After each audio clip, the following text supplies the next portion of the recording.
Chose ce soir. Est-ce que quelqu'un est prêt ici? Qui a la même excitation que moi ce soir? Qui est dans la joie d'être là? Qui est prêt? Qui est prête? Qui est prête? Parce que j'ai des filles spirituelles spéciales ici, des mamans, des femmes, des jeunes femmes qui aiment la parole, qui aiment les choses d'en haut. Est-ce que ceux qui sont prêts pour l'ascension sont là ce soir? Est-ce que les amoureux de choses d'en haut sont là ce soir? Est-ce qu'on peut commencer à travailler ce soir? Voilà, on va tous être debout, acclamer très fort. Sans plus tarder, je veux directement aller dans la parole parce que ce soir, il y a des choses. Dis avec moi des choses. Amen. Prions un moment. Saint-Esprit, je t'aime, je te remercie. Je te glorifie parce que tu es Dieu. Je te remercie parce que Jésus a dit quand tu viendras, tu nous enseigneras toutes choses. Tu nous enseigneras toutes choses. Tu nous enseigneras toutes choses. Jésus a dit, j'ai des choses à vous dire, mais vous ne pourrez les porter. Mais quand lui viendra, il vous enseignera toutes choses. Nous connaissons certaines choses. Emmène-nous dans les toutes choses. Emmène-nous dans les profondeurs de la connaissance de Dieu, de ses œuvres et surtout de ses voies. Bénis ton peuple qui va écouter ce message. Donne-moi les mots, l'expression, la diction, les illustrations qu'il faut pour que nous puissions comprendre cette parole. Que cette parole nous grandisse dans notre foi et confiance en toi. Nous grandisse dans notre connaissance de tes voies, de ta manière de faire sur la terre avec les hommes. Et nous permette de poser le pied dans le vrai prophétique. Et de sortir les pieds si nous étions déjà dedans. Et d'éviter que nos pieds entrent dans l'impureté, dans la saleté, dans les ténèbres, dans le mal et dans ce qui est régi par l'adversaire de nos âmes. Nous voulons être exclusivement à toi et ne pas laisser le feu étranger entrer et se poser sur le saint autel de Dieu. Nous voulons être de vrais adorateurs, nous voulons être des vrais intercesseurs, nous voulons être des vrais prophètes, des vrais apôtres, des vrais serviteurs et servants de Christ, des vraies sœurs et des vrais frères en Christ. Nous voulons marcher dans la lumière. Nous voulons marcher dans la lumière. Et nous disons oui à la lumière et non aux ténèbres. Car nos cœurs t'appartiennent, Seigneur. Au nom de Jésus-Christ. Amen. Est-ce qu'on est prêt?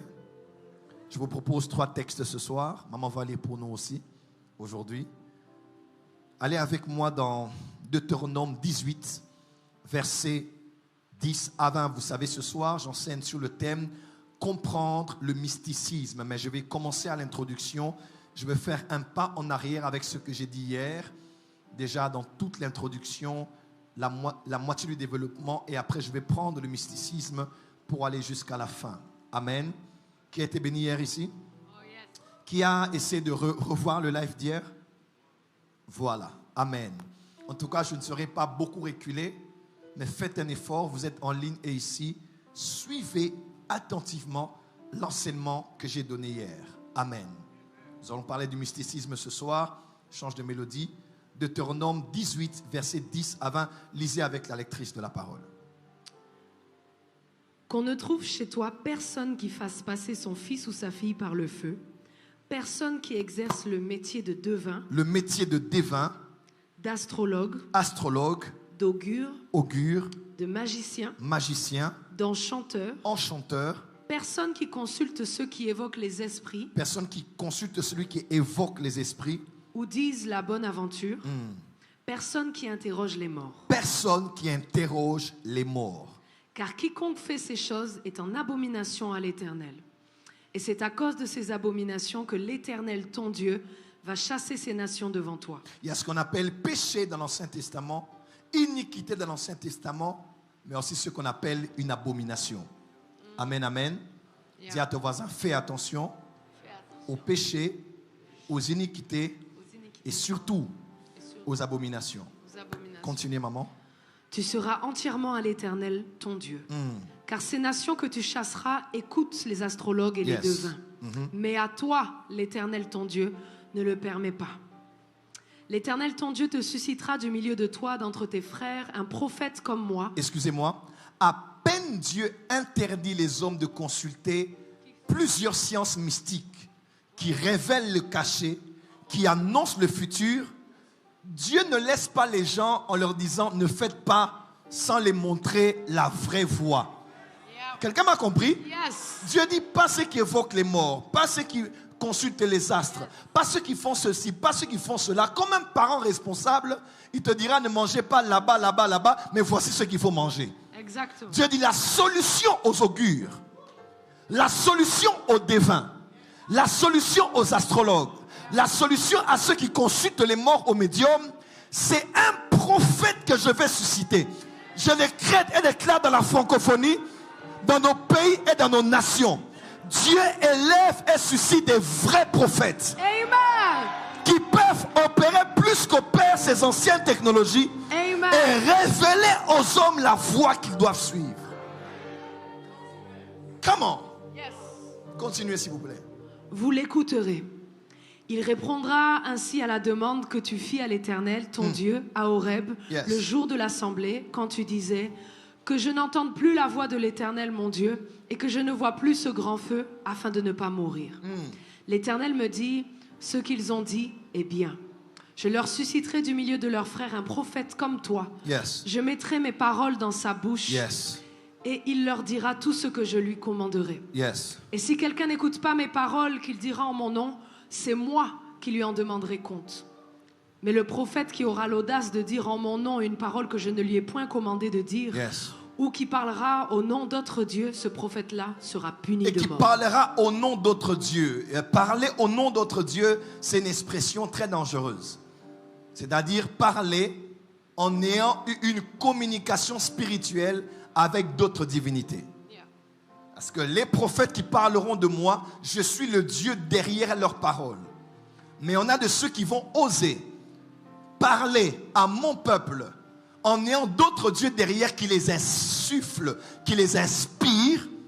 Ceux-là devront être punis de mort.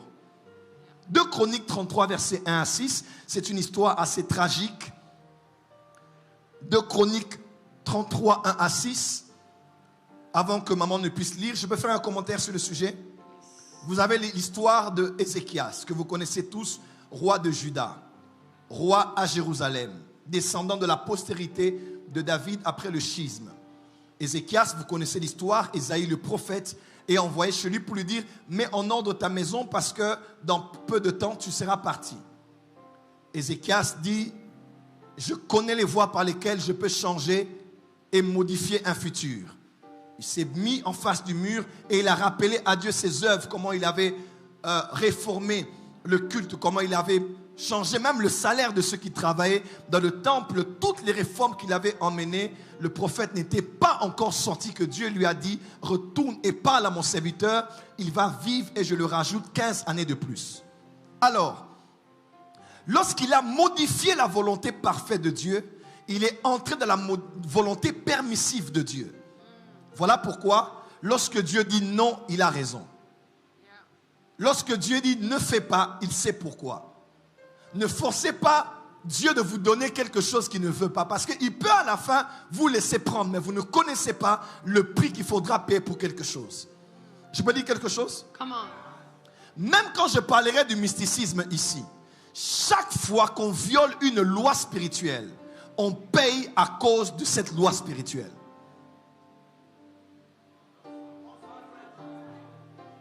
Tu n'as pas entendu. Quand tu vas chez quelqu'un et tu lui dis « Je veux qu'on travaille pour que cet homme-là commence à m'aimer, même s'il ne m'aime pas », vous êtes en train de violer une loi spirituelle, une loi de la nature. Et puisque vous avez violé cela, il faudra un prix à payer. Quand vous violez la loi, toute loi qui est violée vous fera payer. Alors soit ceux qui connaissent bien, ils vont payer à votre place pour qu'il n'y ait pas de retour. Mais majoritairement, les gens ne savent pas. Ils finissent toujours par payer ce qu'ils ont fait. Je peux avancer? Come on. C'est comme ça avec Dieu. Dieu avait déjà établi, mais lui, il a voulu modifier ce que Dieu avait établi. Et c'est pendant ces 15 ans-là qu'il a mis au monde un enfant qui s'appelait Manassé. Cet enfant n'était pas censé venir, mais il a été l'un des pires rois de Juda. Il a fait le mal plus que presque tous les autres royaumes. Parce qu'il y avait le royaume du nord qu'on appelait Israël, le royaume du sud qu'on appelait Juda. Quelqu'un me suit? Au sud, il y avait les bons prophètes. Il y avait les prophètes comme les Ésaïe, les Jérémie et les autres. Au nord, il y avait les Élie, les Élisée et les autres. Quelqu'un me suit? Mais là-bas, il y avait des mauvais rois comme les Akab. Au sud, il y avait les bons rois comme les Osias qui ont bien commencé, malgré qu'il a mal fini. Les Ézéchias et les autres. Alors, lui maintenant, parce qu'il a dit à Dieu, donne-moi seulement. Dieu a dit, ok, je te laisse 15 ans. Mais les 15 ans d'Ézéchias n'ont pas été impactantes pour la vie de la nation. Il aurait pu finir là et partir. Mais c'est quand il a mis au monde Manassé que Manassé a commencé à faire ce que maman est en train de lire. Manassé avait 12 ans lorsqu'il devint roi. 12 ans déjà. Et il régna 55 ans à Jérusalem. Il fit ce qui est mal aux yeux de l'Éternel, selon les abominations des nations que l'Éternel avait chassées devant les enfants d'Israël. Il rebâtit les hauts lieux qu'Ézéchias, son père, avait renversés. Il éleva des autels au Baal. Il fit des idoles d'Astarté. Et il se prosterna devant toute l'armée des cieux et la servit. Il se prosterna devant toute l'armée des cieux et la servit. Expression armée des cieux ici parle des astres et des divinités spirituelles qu'il y a derrière les astres. Quelqu'un me suit? Donc si Ézéchias n'avait pas fait cette prière-là, il n'allait jamais avoir un fils qui allait créer autant de désastres. Dis à ton voisin, laisse la volonté de Dieu se faire. Seigneur, donne-moi seulement cette femme-là. Donne-moi seulement cette femme-là. Écoute-moi, la prière est puissante, hein? À force de faire violence dans la prière, tu peux l'avoir. Mais quand tu auras quelque chose qui ne va jamais te combler. Voilà pourquoi Jésus a dit, s'il était possible que tu ôtes ça, ça aurait été bien pour moi. Mais, toutefois, non pas ce que je veux, mais ce que toi tu veux. Dis à ton voisin, ce soir, j'accepte, je déclare et j'exige la volonté de Dieu dans ma vie. Parce que la volonté permissive coûte cher. Continuez s'il vous plaît. Il bâtit des autels dans la maison de l'Éternel, quoique l'Éternel eût dit, c'est dans Jérusalem que sera mon nom à perpétuité. Il bâtit des autels à toute l'armée des cieux dans les 2 parvis de la maison de l'Éternel. Il fit passer ses fils par le feu dans la vallée des fils de Himmon. Il observait les nuages et les serpents pour en tirer des pronostics. Il s'adonnait à la magie et il établit des gens qui évoquaient les esprits et qui prédisaient l'avenir. Il fit de plus en plus en ce qui est mal aux yeux de l'Éternel afin de l'irriter. Si vous continuez à lire, vous aurez mal au cœur. L'enfant qui est le résultat d'une prière faite à Dieu de donner une dérogation est devenu l'enfant à problème. Regarde ton voisin droit dans les yeux, dis voisin, ne te bats plus avec Dieu. Ce que Dieu te donne, c'est ce qu'il te faut. Change de voisin, dis voisin. Regarde dans les yeux, que personne ne t'intimide. Dis voisin, ne te bats plus avec Dieu. Dieu te connaît mieux que toi. Il connaît le futur que tu ne connais pas. Il connaît les hommes et les femmes que toi tu ne connais pas. Il sait ce qu'ils peuvent devenir demain. Alors aujourd'hui, ne négocie pas avec Dieu. Abandonne. Afin que la volonté parfaite de Dieu seule s'accomplisse dans ta vie. Maintenant, dis Amen pour lui. Quelqu'un a compris? On va terminer avec 1 Samuel 28, versets 1 à 3 et 6 à 21. Un texte terrible à la veille de la mort de Saül et de Jonathan, son fils. Saül, le roi, va consulter une femme qui évoque les esprits de mort. 1 Samuel 28, versets 1 à 3 et versets 6 à 21. Lisez bien cela. Ce sont nos textes de ce soir parce que je parle du mysticisme. On peut y aller. En ce temps-là, les Philistins rassemblèrent leurs troupes et formèrent une armée pour faire la guerre à Israël. Ishkek dit à David, « Tu sais que tu viendras avec moi à l'armée, toi et tes gens. » David répondit à Ikish, « Tu verras bien ce que ton serviteur fera. » Et Ikish dit à David, Akish, my bad. Et Akish dit à David, « Aussi je te donnerai pour toujours la garde de ma personne. » Samuel était mort, tout Israël avait pleuré, et on l'avait enterré à Rama, dans sa ville. Saül avait ôté du pays ceux qui évoquaient les morts et ceux qui prédisaient l'avenir. Verset 6 jusqu'à 21. Saül consulta l'Éternel, et l'Éternel ne lui répondit point, ni par des songes, ni par l'Urim, ni par les prophètes. Et Saül dit à ses serviteurs, cherchez-moi une femme qui invoque les morts, et j'irai la consulter. Ses serviteurs lui dirent, voici, en dehors, il y a une femme qui évoque les morts. Alors Saül se déguisa et prit d'autres vêtements, et il partit avec 2 hommes. Ils arrivèrent de nuit chez la femme. Saül lui dit, prédis-moi l'avenir en évoquant un mort, et fais-moi monter celui que je te dirai. La femme lui répondit, voici, tu sais ce que Saül a fait, comment il a retranché du pays ceux qui invoquent les morts et ceux qui prédisent l'avenir. Pourquoi donc tends-tu un piège à ma vie pour me faire mourir? Saül lui jura par l'Éternel en disant, l'Éternel est vivant, il ne t'arrivera point de mal pour cela. La femme dit, qui veux-tu que je fasse monter? Et il répondit, fais-moi monter Samuel. Lorsque la femme vit Samuel, elle poussa un grand cri et elle dit à Saül, pourquoi m'as-tu trompé? Tu es Saül. Parce que un aussi grand prophète que Samuel ne peut pas être appelé par quelqu'un d'inférieur à lui. Il doit certainement avoir été appelé par quelqu'un de supérieur à lui. Alors il dit, toi, tu m'as caché. Lui, il ne peut pas venir par l'appel de n'importe qui. Tu dois être Saül. On peut continuer? Le roi lui dit, ne crains pas.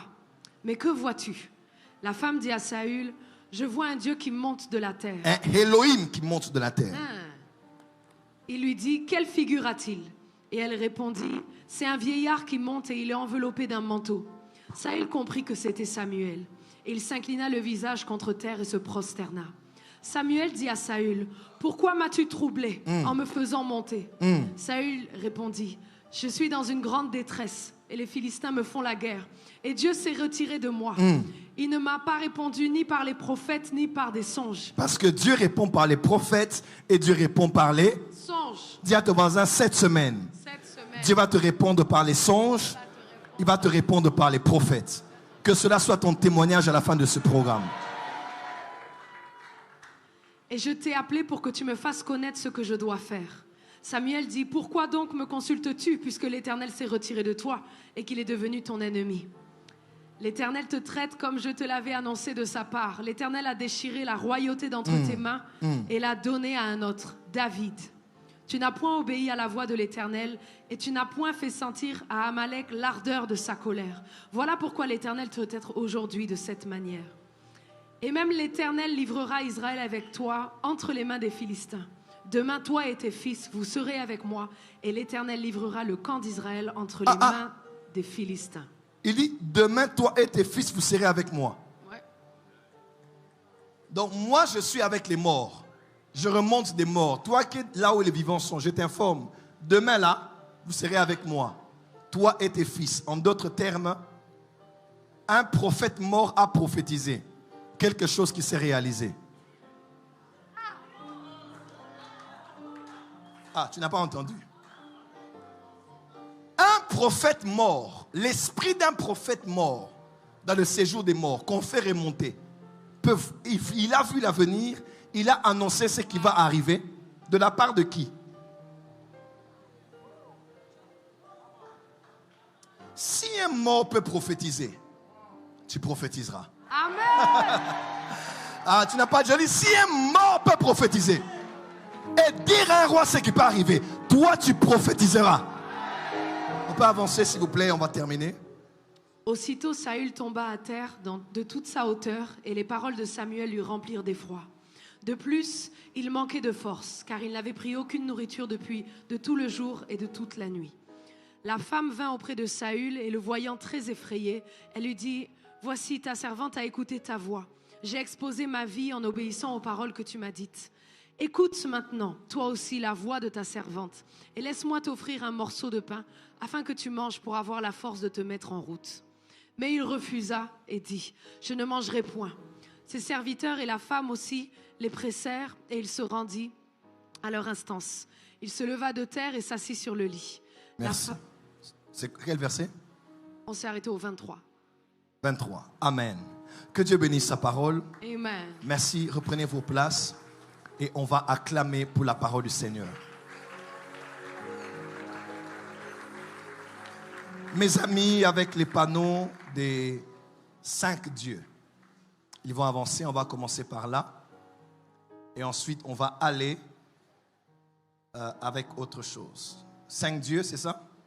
Avancez, on acclame pour les mannequins, les protocoles de la porte des cieux.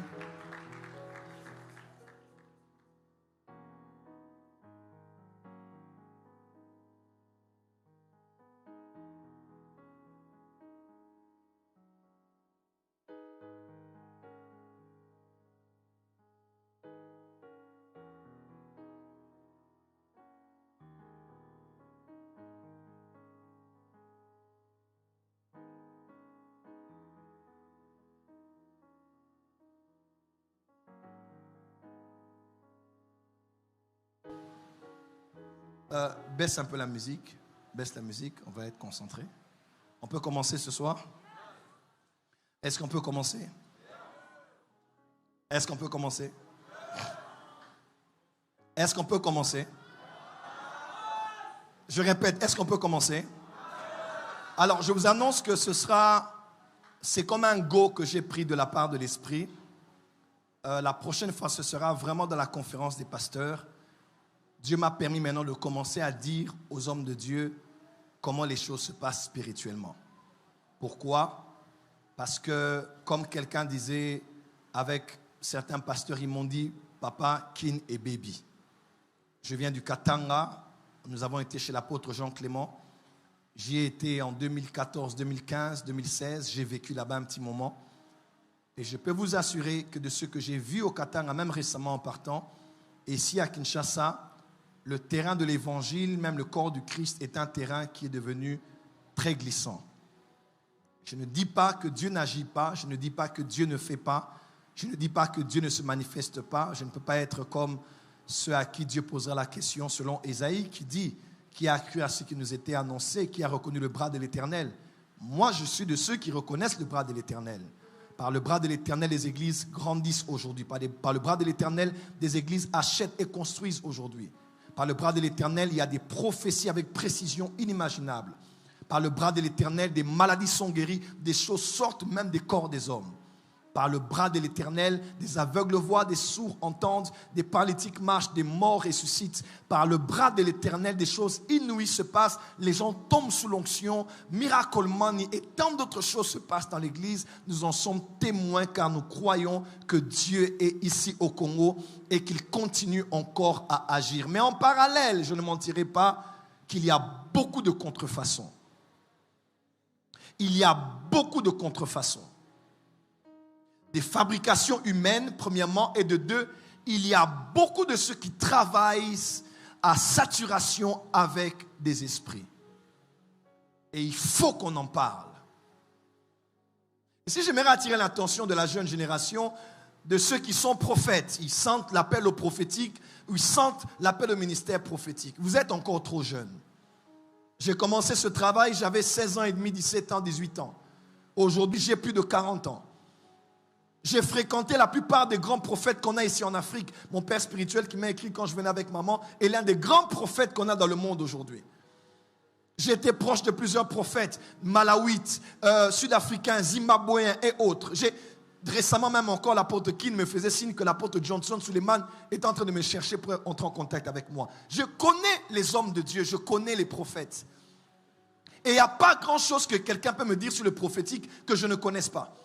Il n'y a pas quelqu'un qui peut m'emmener un nouveau savoir. Je ne dis pas que je connais tout, mais c'est difficile de m'intimider. Avec une connaissance, avec une pratique ou avec un résultat. Parce qu'à mon âge, je connais beaucoup de choses. Je le dis humblement, quand vous m'entendez prêcher, je suis quand même quelqu'un d'intelligent. Donc spirituellement, j'ai quand même une intelligence spirituelle. C'est-à-dire, je peux même faire excusez-moi, même faire l'ignorant ou l'imbécile devant quelqu'un, mais ce n'est pas que je suis bête. J'écoute les gens pour voir jusqu'où ils vont. Comme le disait notre papa, l'apôtre Léopold Mutombo, il faut avoir le courage d'accompagner le menteur jusqu'à la porte. Donc quelqu'un te ment, tu fais semblant que tu le crois, jusqu'à ce que tu l'emmènes à la porte et le prouves que c'est toi qui mentais. Et avec le peu que je suis en train de voir à Kinshasa, que j'ai vu au Katanga, sincèrement, j'ai commencé à pleurer dans mon cœur parce que beaucoup ont abîmé leur ministère. Beaucoup avaient vraiment l'appel de Dieu. Beaucoup avaient vraiment l'onction de Dieu. Beaucoup avaient vraiment la chose de Dieu, comme on le dit. Mais plusieurs sont allés toucher à n'importe quoi, ouvrir n'importe quel livre, faire n'importe quel rituel et aller dormir n'importe où, à la limite certains dans des cimetières. Vous devez le savoir que les prophètes que Jézabel avait n'étaient pas forcément les prophètes qu'elle avait ramenés de la Phénicie, qu'elle avait ramenés de son pays. J'aimerais vous révéler d'ailleurs que les prophètes que Jézabel avait étaient d'abord des prophètes de l'Éternel. Tu n'as pas compris. Les prophètes qui commençaient à contracter Baal et Astarté, les deux divinités masculines et féminines, qu'on voit depuis l'époque de Nimrod et de sa mère, Sémiramis, jusqu'à aller dans l'Apocalypse, les deux divinités masculines et féminines, Baal et Astarté, c'était des divinités puissantes qui contrôlaient. Si Élie a fait confrontation avec eux, c'est parce qu'ils étaient capables d'invoquer. Ils invoquaient les esprits et la pluie tombait. Parce que Baal et Astarté régulaient l'agriculture, la terre, la production, même le ciel, même la pluie. Quelqu'un me suit? Comment ces prophètes entraient en contact? Ils connaissaient les codes, les prières, les rituels, les runes à faire sur la terre, les choses à faire pour contracter Baal, pour contracter les esprits d'Astarté. Mais pourtant, quand vous lisez bien la Bible, c'était d'abord des prophètes de l'Éternel qui travaillaient avec le Ruach Elohim, le Ruach Adonai, l'esprit de l'Éternel. Quelqu'un ne me croit toujours pas. Écoutez le prophète Élie qui dit, il dit Éternel, je suis resté seul. Et regarde ce que Jézabel veut faire de moi, je paraphrase. Et l'Éternel dit, il dit à Élie, Élie ne crains pas, calme-toi. Pourquoi? Parce que je me suis réservé 7000 qui n'ont pas fléchi les genoux devant... 7000 qui n'ont pas fléchi les genoux devant Baal. Pourquoi ils se plaignaient d'être seuls? Parce que les autres qui étaient là étaient déjà morts. Et le peu qui restait était protégé par Abdias. Ils mangeaient et buvaient du pain. Ils étaient en groupe ils étaient très peu. Il dit, je suis seul. Je dis, tu n'es pas resté seul. Il dit, parce que j'ai réservé ceux qui n'ont pas fléchi. En d'autres termes, les autres prophètes qui étaient partis étaient des vrais prophètes. Mais après, ils ont changé de source. Ils s'étaient connectés à la source prophétique de El Ruach Elohim. Maintenant, ils se sont déconnectés. Ils se sont connectés à des esprits. Et ont commencé à pratiquer les rituels de Baal et d'Astarté. Et ont été reconnus comme des prophètes. La plupart qui ont viré parce que, pour plusieurs raisons. Mais c'est une tragédie que d'avoir commencé avec l'esprit du Tout-Puissant et de finir avec les esprits de mort. De finir avec les esprits des djinns. De finir avec les esprits de ceux qui travaillent, que ce soit en Afrique de l'Ouest ou ailleurs. C'est triste. Parce que là, on a décidé de se déconnecter à Dieu et de se connecter. Et la pire des choses, c'est qu'on travaille avec d'autres esprits, mais on dit ainsi par l'Éternel. On dit le Saint-Esprit m'a dit. On dit un ange m'a dit, et pourtant c'est un mort qui t'a dit. En 2015, 2016, 2017, vous le savez, je suis passé par des temps très difficiles dans le ministère. C'était très très dur. Et ces temps difficiles ont vraiment commencé à Lubumbashi. Comment étais-je entré à Lubumbashi? Ceux qui sont à Lubumbashi le savent, je suis l'un des jeunes qui a bougé Lubumbashi. Moi, Joël Francis. Ils le savent. On est arrivé à Lubumbashi, on a mis la ville sans dessus-dessous. 30 juin était plein dedans, on est allé jusque dehors, c'était plein dehors. Les hommes politiques nous cherchaient. Je suis resté à Caravia, c'était comme ma maison. Quand le prophète Hubert Angel est venu, on a logé plus de 30 personnes là-bas. Je passais à la chaîne de télévision Mwangaza. C'est ça? Mwangaza. Je passais librement, je ne payais même pas, presque pas. Parce que celle qui était à la tête travaillait avec moi dans le ministère. Bref, Dieu m'a vraiment utilisé, il m'a béni, il m'a visité à Lubumbashi. Dieu seul sait ce qu'il avait fait. Mais quand je priais, Un jour, on priait dans une réunion, j'ai fait comme ça, je crois, des centaines de personnes sont tombées. J'attirais la foule. J'ai déclaré Miracle Money. L'argent apparaissait. J'ai jamais vu ça peut-être. Peut-être à Bukavu, j'ai vu ça chez le prophète Ézéchiel. Mais l'une des fois que j'ai vu Miracle Money en grave, c'était à Lubumbashi. Au point où quelqu'un, la plus grande caméra humaine, était sur sa caméra. Elle a dit, moi je ne crois pas en ça. Elle avait l'argent a disparu. Donc, quelqu'un pouvait lever les mains comme ça. L'argent apparaît sur ses mains. C'était une pluie de miracles. Un soir, je me rappelle, une femme avait un gros ventre. La femme est venue. J'ai dit à tout le monde, regardez le miracle qui va se faire. J'ai commencé à... Maman, pasteur Dani était là ou bien c'est dans notre voyage? Un autre voyage, d'accord. Parce qu'elle m'avait accompagné aussi. Et j'ai dit, le ventre va commencer à disparaître. Et le ventre disparaissait. Le vent est parti. Les miracles que je n'ai pas vus. Une femme était venue, je pense, elle était amie à un des couples que je connais qui travaille à Tenke-Fungurume. Et ils sont venus, c'est une femme qui était allée pour un contrat. Elle était dans les histoires je crois, de mots, des choses comme ça. Et elle a fait un accident depuis la Zambie jusqu'à Lubumbashi. Et toute sa main, ceux qui se rappellent, c'était même sur Internet, toute sa main était grattée. Donc les os étaient dehors, la peau était dehors, la main était foutue. Elle avait un bandage, un bandage. Alors, le couple l'invite au programme que nous avions à 30 juin. Pendant qu'on était à 30 juin, une voiture était là. La rosée a commencé à tomber sur la voiture. Il y a des témoignages bizarres qui se sont passés. Et pendant que cela se faisait, la femme était là. La puissance de Dieu l'a touchée. Elle est allée dormir. Quand elle a dormi, elle s'est réveillée. La chair a poussé, la peau a poussé, les os se sont reconstitués. La peau en une seule nuit. Elle était venue témoigner au siège de la MAPRE qu'on avait là-bas. Ceux qui savent, savent. Mais bizarrement, quand j'allais, je rentrais au bureau, je recevais des hommes de Dieu, parmi lesquels quelques-uns venaient me voir pour me dire, prophète, je veux que tu me montres les codes.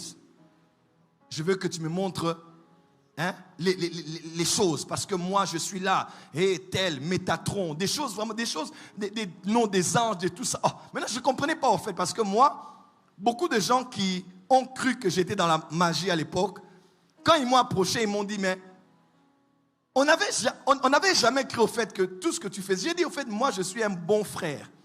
Moi je suis un bon frère né de nouveau, pasteur Paul me connaît. Zélé, ceux qui me voient aujourd'hui savent que j'étais comme ça depuis. Zélé pour Jésus, évangélisation, passionné pour Dieu. À l'église, je travaille à l'église Déborah. Je suis à la Philadelphie, je travaille pour le Seigneur. J'ai toujours été très, très zélé pour Dieu. Et Dieu m'utilise parce qu'il m'a donné un pouvoir. 1998, j'ai reçu un pouvoir dans mon corps. Donc moi, je suis là. Si je me décide, tout le monde peut tomber ici. Tout le monde peut tomber là. Je vous dis, toute l'église peut tomber même ce soir. Il suffit que dans mon esprit, je me décide de libérer l'énergie. Je suis l'un des rares dans la francophonie avec humilité, à qui Dieu a donné un tel pouvoir. Je peux faire un service ici des pasteurs. Maman pasteur, les gens vont être par terre si je me décide. Donc c'est quelque chose qu'il y a dans mes os que Dieu m'a donné. La dimension de l'énergie, du magnétisme qui sort, c'est autre chose. Alors les gens se disent non, il doit avoir un code. Parce que certains font les codes pour attirer la foule. Certains font des codes pour faire tomber les gens. Certains font les codes pour faire apparaître l'argent. Alors, ils ne pouvaient pas croire que quelqu'un d'autre pouvait le faire par le Saint-Esprit. Ou par un don spirituel. Ils m'ont dit, rien, nous on connaît ces choses. Ce que tu fais là, tu as quelque chose. Et je ne croyais même pas que ce qu'ils disaient c'était vrai.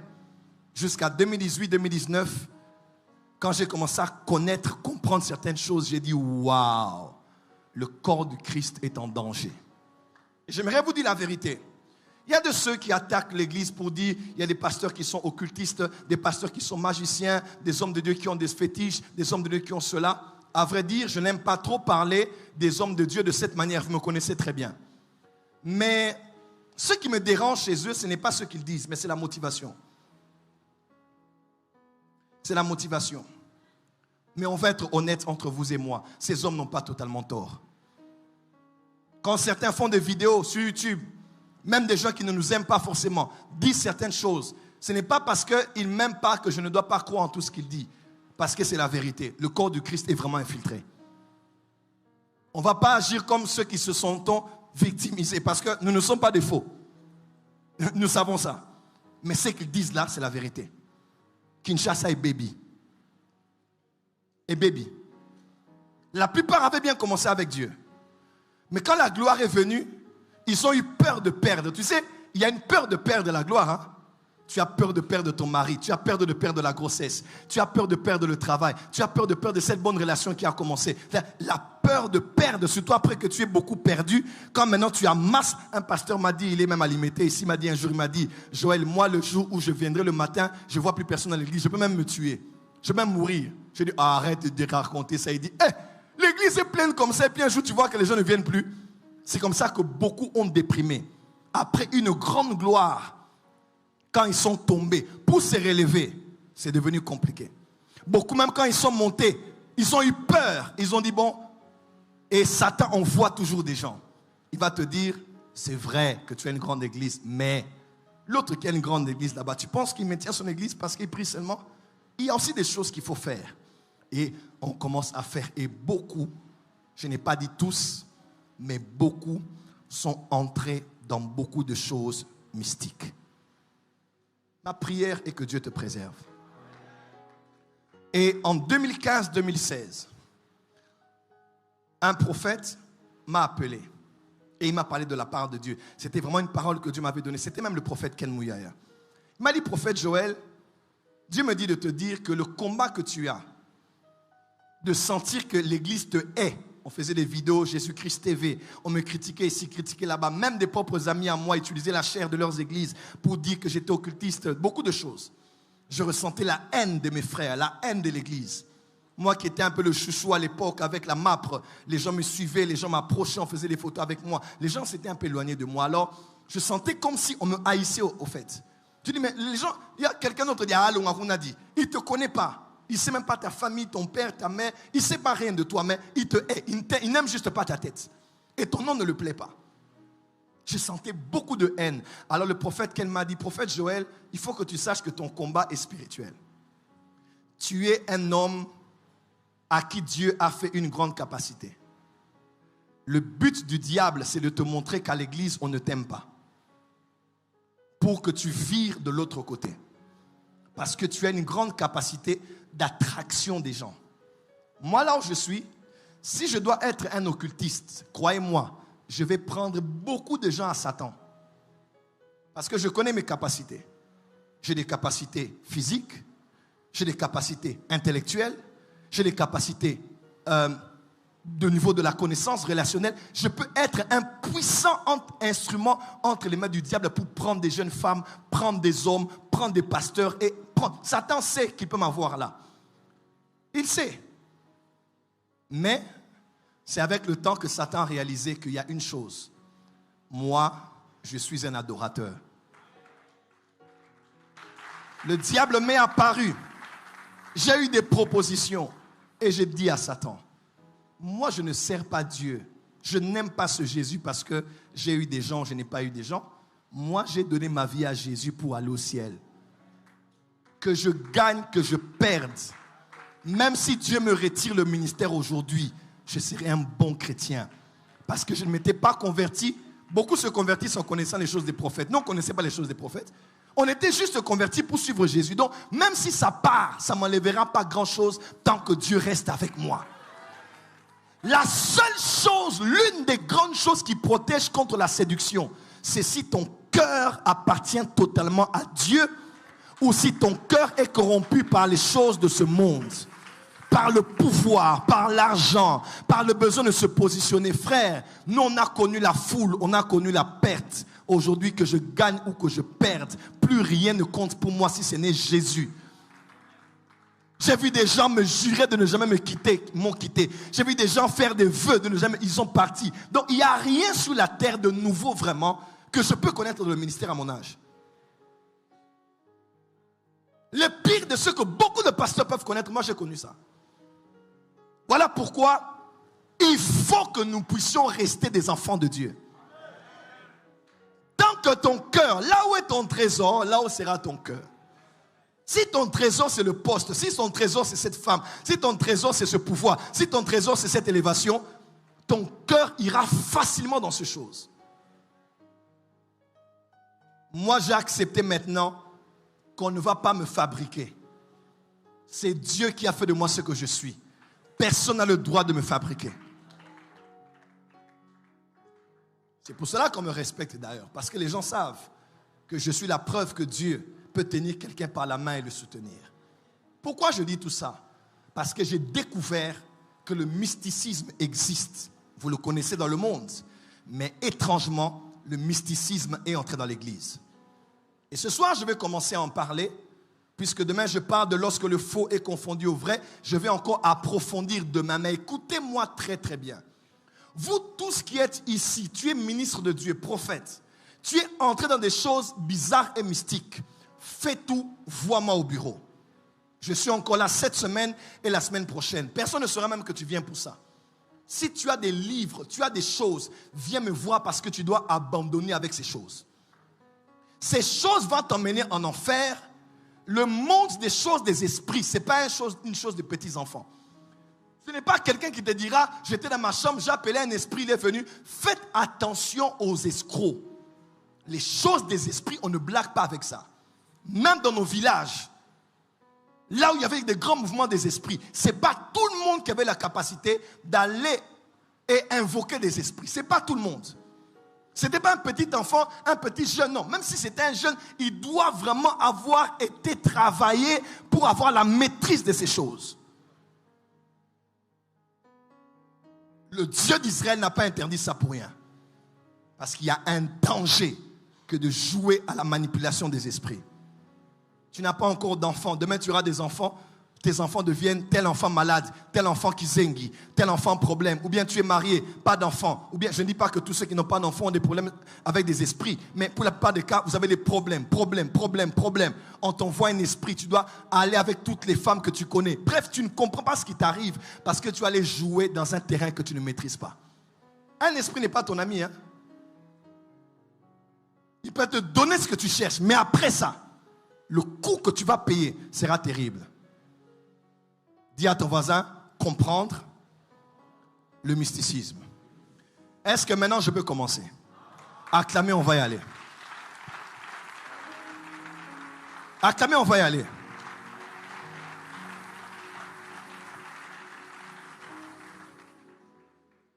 Alors, commençons par le commencement. Retournez-moi les notes et avancez. Est-ce que quelqu'un m'a compris? Vous avez peur? N'ayez pas peur. Balancez les mains. Voyez-moi, je vais vous aider. J'aide beaucoup de gens actuellement. Dieu m'a permis de connaître tout ce que je connais pour aider. En tout cas, j'aide beaucoup de gens. Il y a des gens, on a dû les déconnecter de certaines sources qu'ils avaient. Commencer à voir des choses bizarres, entendre des choses bizarres, on a dû les déconnecter. On a dit, marche comme ça. Tu vas mourir pour rien. D'autres, tu vas être fou. Et tu vas commencer à les toucher. Tu touches ça, ça ne marche plus, c'est fini. Tu vas encore toucher ailleurs, tu vas encore toucher après. Ton corps est devenu chargé. Balance les mains, dis amen très fort. Bon, acclamez bien, je vais commencer ce soir. Alors, résumé d'hier, rapidement. Je vous ai dit, théologiquement parlant, nous savons tous que nous avons un Dieu. Nous avons un Dieu. C'est ce que généralement, quand on étudie Dieu, tous les peuples du monde savent qu'il y a un Dieu. Théologiquement parlant, nous avons un Dieu, mais évangéliquement parlant, c'est-à-dire pour nous qui croyons qu'il n'y a pas qu'un seul Dieu, mais qu'il y a un Dieu trinitaire, nous savons qu'il y a 3 dieux, vous me comprenez? Il y a 3 personnes en Dieu. Mais quand nous faisons un pas de plus, je vous ai dit, vous allez découvrir qu'il n'y a pas un Dieu, 3 dieux, mais qu'il y en a 5. Le Père est Dieu, le Fils est Dieu, le Saint-Esprit est Dieu, mais il y en a 5. Et quand je vous ai dit hier, il y a 5 dieux, je ne dis pas ici qu'il y a 5 dieux dans un panthéon spirituel, non. Quand je dis il y a 5 dieux, c'est-à-dire il y a un seul Dieu, mais qui s'est révélé différemment dans chaque dispensation, époque et saison du monde. Amen. C'est ainsi que j'ai fait cette structuration des choses. Ça fait 2-3 ans, je réfléchis comment enseigner aux gens la spiritualité. Des fois, je ne sais pas trop le faire, mais j'ai trouvé par le Saint-Esprit la sagesse de présenter les choses de cette manière-là. Amen. La sagesse de présenter les choses de cette manière-là. Alors écoutez-moi très bien. Je vous ai dit, il y a 5 dieux. Dis avec moi, il y a 5 dieux. Encore? Dis à ton voisin, il y a 5 dieux. Alors pour bien comprendre le prophétisme, si je me remets un bémol, Si je devais enseigner sur le ministère prophétique, je n'aurais pas dit ça. Si j'aurais enseigné sur le don de la prophétie, je n'aurais pas fait ce tableau. Si je devais enseigner sur les dons prophétiques, je n'aurais pas parlé de ça. Mais parce qu'on parle du prophétisme, le prophétisme maintenant englobe l'histoire de tout ce qui réunit les prophètes, leur activité et leur vie. C'est ainsi que je me permets d'aller avec vous depuis le commencement. Qui me suit? Premièrement, Dieu est d'abord le Dieu éternel, El Olam, le Dieu de toute éternité. Là où Dieu est, il n'y a pas de temps, parce que l'éternité, c'est l'absence du temps. Dieu est là et il est éternel. Voilà pourquoi on dit, c'est de lui que viennent tout don parfait et grâce excellente, viennent d'en haut de qui?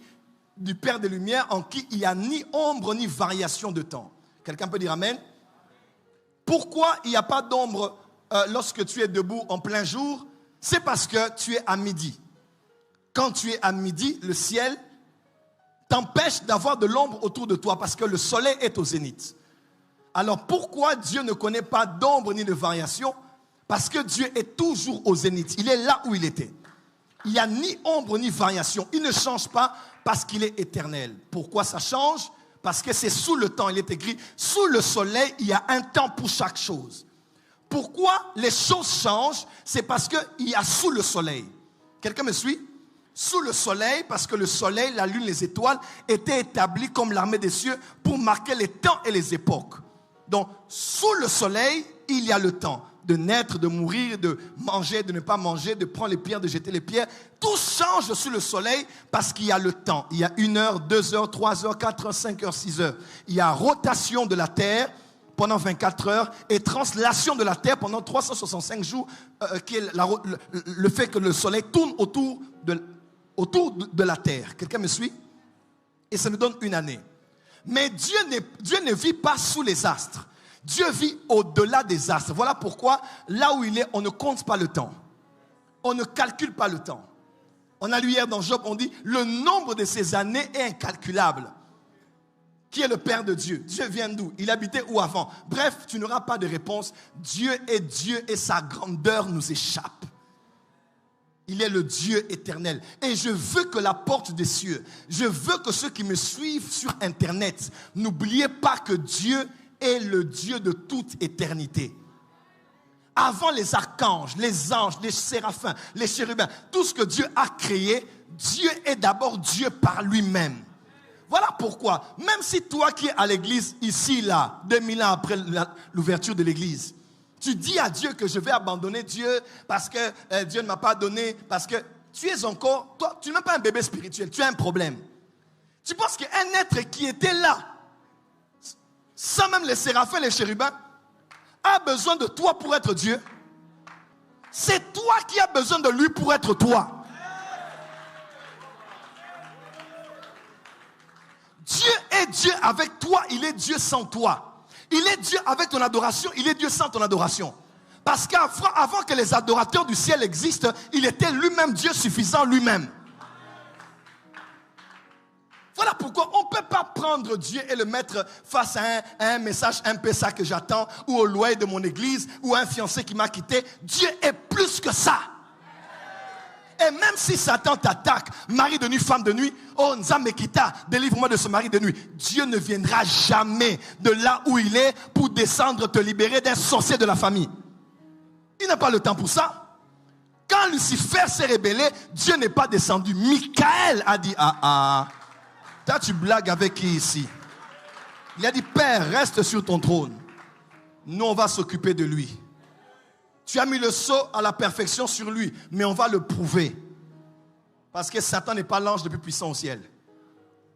Quand il était Lucifer, on l'a pris, on l'a précipité, on l'a jeté à terre malgré qu'il est puissant. Regardez comment les bébés spirituels chrétiens le chassent aujourd'hui. Sors là-bas, il sort. Partez là-bas, il part. Il a été ridiculisé. Dis avec moi, Dieu et l'Éternel. Encore? Plus fort? Ici, Dieu n'a ni séraphin, ni chérubin, ni ange, ni Bible. Il n'y avait pas de Bible là-bas. Pas de Bible, pas de culte, pas d'église, pas de rien. Dieu lui-même avec lui-même. Père, Fils, Saint-Esprit, dans le conseil de sa propre volonté, Dieu était là. Alors Dieu a dit, on va commencer à créer. Il a créé ce qu'on appelle, ça donne des... Non, regardez ça, c'est bon. Je ne vous vois pas, mais ça va aller. Et Dieu a créé ce qu'on appelle la création angélique. C'est là maintenant que Dieu, de là où il était, Dieu a décidé maintenant de créer. Genèse 1, verset 1. Au commencement, Dieu créa les cieux. Et là, tu n'as pas dit. Je dis, au commencement, Dieu créa les. Et là, Dieu créa d'abord quoi les. Et là, Dieu créa quoi les. Et là, il a créé les cieux qu'on appelle les Shamaïm. Il a créé les cieux et il a créé la terre. Hébreux 11, verset 3. Car c'est par la foi que nous croyons que l'univers a été créé par la parole de Dieu, de telle manière que les choses qui existent, visibles, ont été tirées des choses qui ne se voient pas. Colossiens 1, verset 15, parce que nous savons que c'est par lui que toutes choses ont été créées, les invisibles et les visibles.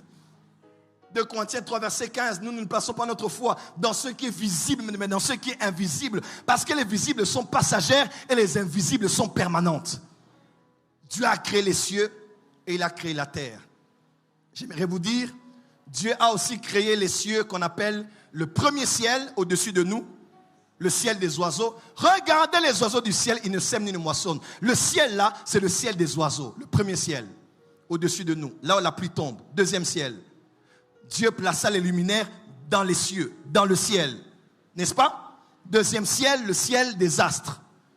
Et notre Père qui est au ciel, notre Père qui est dans les cieux, le troisième ciel, c'est là où Dieu est assis, là où Dieu règne, là où Dieu domine sur l'univers. Lorsque le déluge avait lieu, Dieu était sur son trône. Je vis l'Éternel assis sur son trône et le pan de la robe remplissait tout le temple. Dieu habite au troisième ciel. C'est là où il a le poste de commandement. Il contrôle le monde entier. C'est là où Daniel a vu Dieu. C'est là où Moïse a vu Dieu. C'est là où Ésaïe a vu Dieu. C'est là où Jean a vu Dieu. Le Seigneur assis sur son trône au ciel. Il a les êtres spirituels autour de lui et il gouverne sur l'univers. Mais j'aimerais vous dire, Dieu n'habite pas normalement au ciel.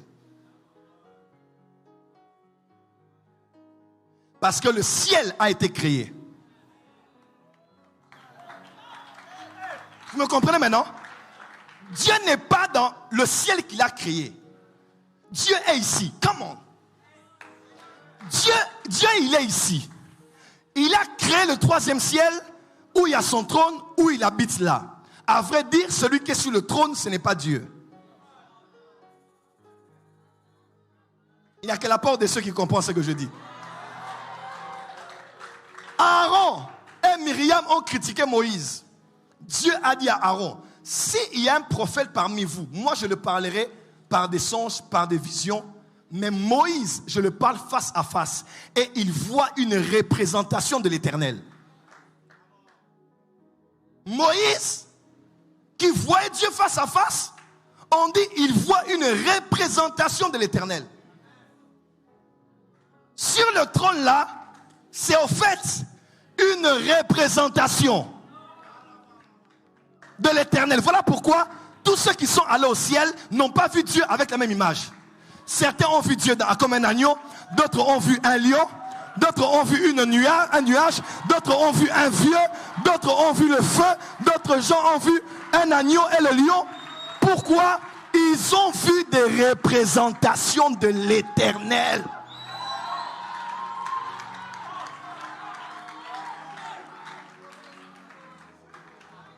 Je vais chez le prophète Gratien, chez lui à la maison. Je vais chez lui, je le verrai. Tu vas chez lui, tu le verras. Papa Lambert va chez lui, Pasteur Lambert va chez lui, il le verra. Pasteur Paul va, on ne verra que la même personne. Pourquoi dans la Bible c'est différent? Tous ceux qui voient dans la maison de Dieu voient quelqu'un de différent à chaque fois.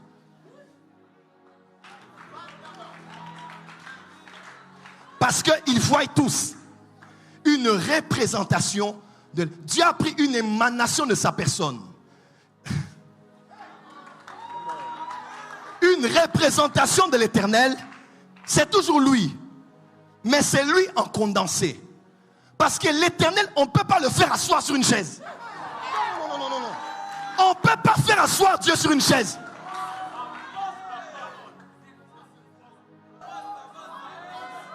Tu Tu sais, l'autre problème, Pasteur Lambert, on croit que Dieu est un homme. Dieu est comme ton oncle, ta tante. On appelle ça en science l'anthropomorphisme. Attribuer à une divinité les attributs d'un humain. Oh, Moïse a vu son dos. Toi, tu crois que Dieu a un dos? Tu crois que Dieu va te toucher même d'où? Il va te prendre où? Tu connais la tête de la main de Dieu?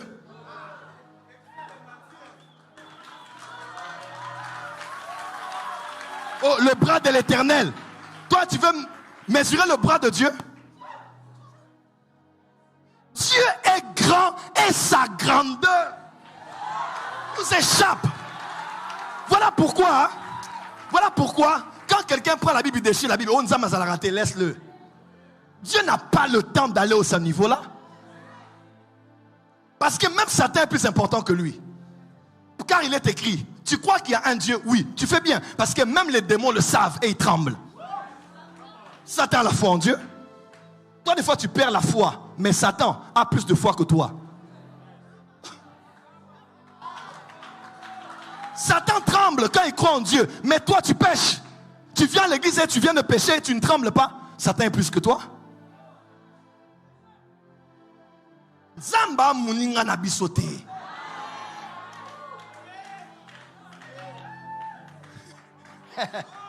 Sur le trône là, il n'y a pas Dieu. Il y a la représentation de Dieu. Hein?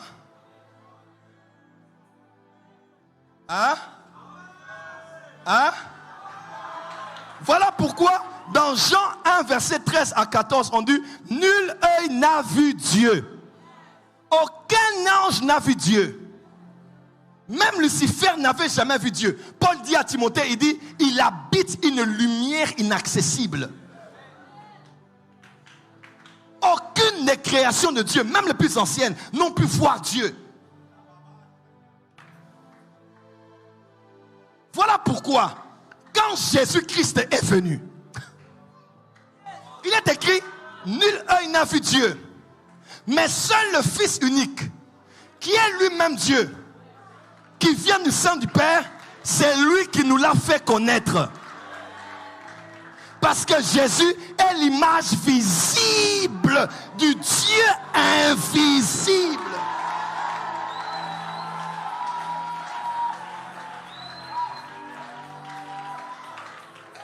Nous les hommes, nous habitons dans le monde visible. Nous sommes dans le monde visible. Les anges sont dans le monde invisible.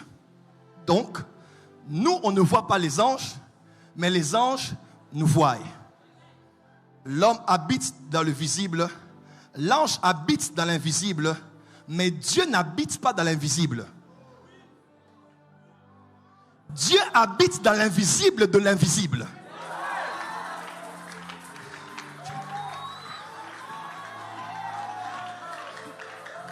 Donc, même les êtres que nous ne voyons pas, eux aussi ne peuvent pas le voir lui.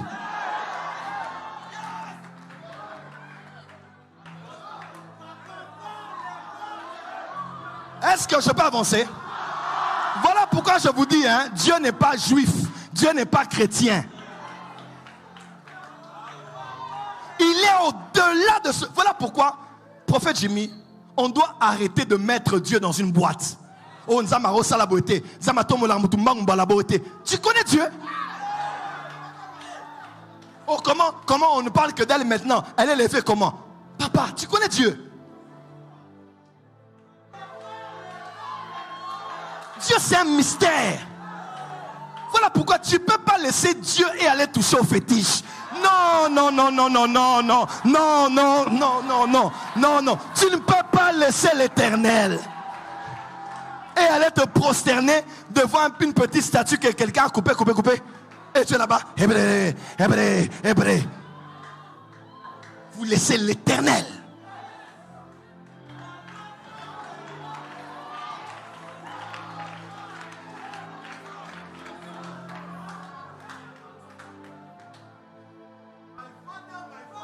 Dieu n'habite pas dans la création. Il habite hors de la création. Parce qu'il a existé avant que la création ne soit. S'il est détruit avec sa création, donc il était une créature. Hein? Cette maison est là. Quelqu'un me suit? Les ampoules sont à l'intérieur de la maison. Mais moi qui ai construit la maison, qui a fait l'architecture de la maison, je peux entrer dans la maison et je sors de la maison. Parce que je n'ai pas commencé à exister avec l'existence de la maison. Donc si la maison est là, moi je sors mais les ampoules ne sortiront pas. Parce que les ampoules sont conçues avec la maison. Le jour où la maison est détruite, je ne suis pas détruit. Parce que je vis hors de la maison. Dans les temps de la fin, les temps derniers, il y aura de nouveaux cieux et une nouvelle terre. Le trône de Dieu ne sera plus là où il est. Il viendra habiter dans la nouvelle Jérusalem. Le deuxième ciel, il n'y aura plus, parce qu'il n'y aura plus de soleil. C'est la Bible. Lui-même va illuminer la nouvelle Jérusalem.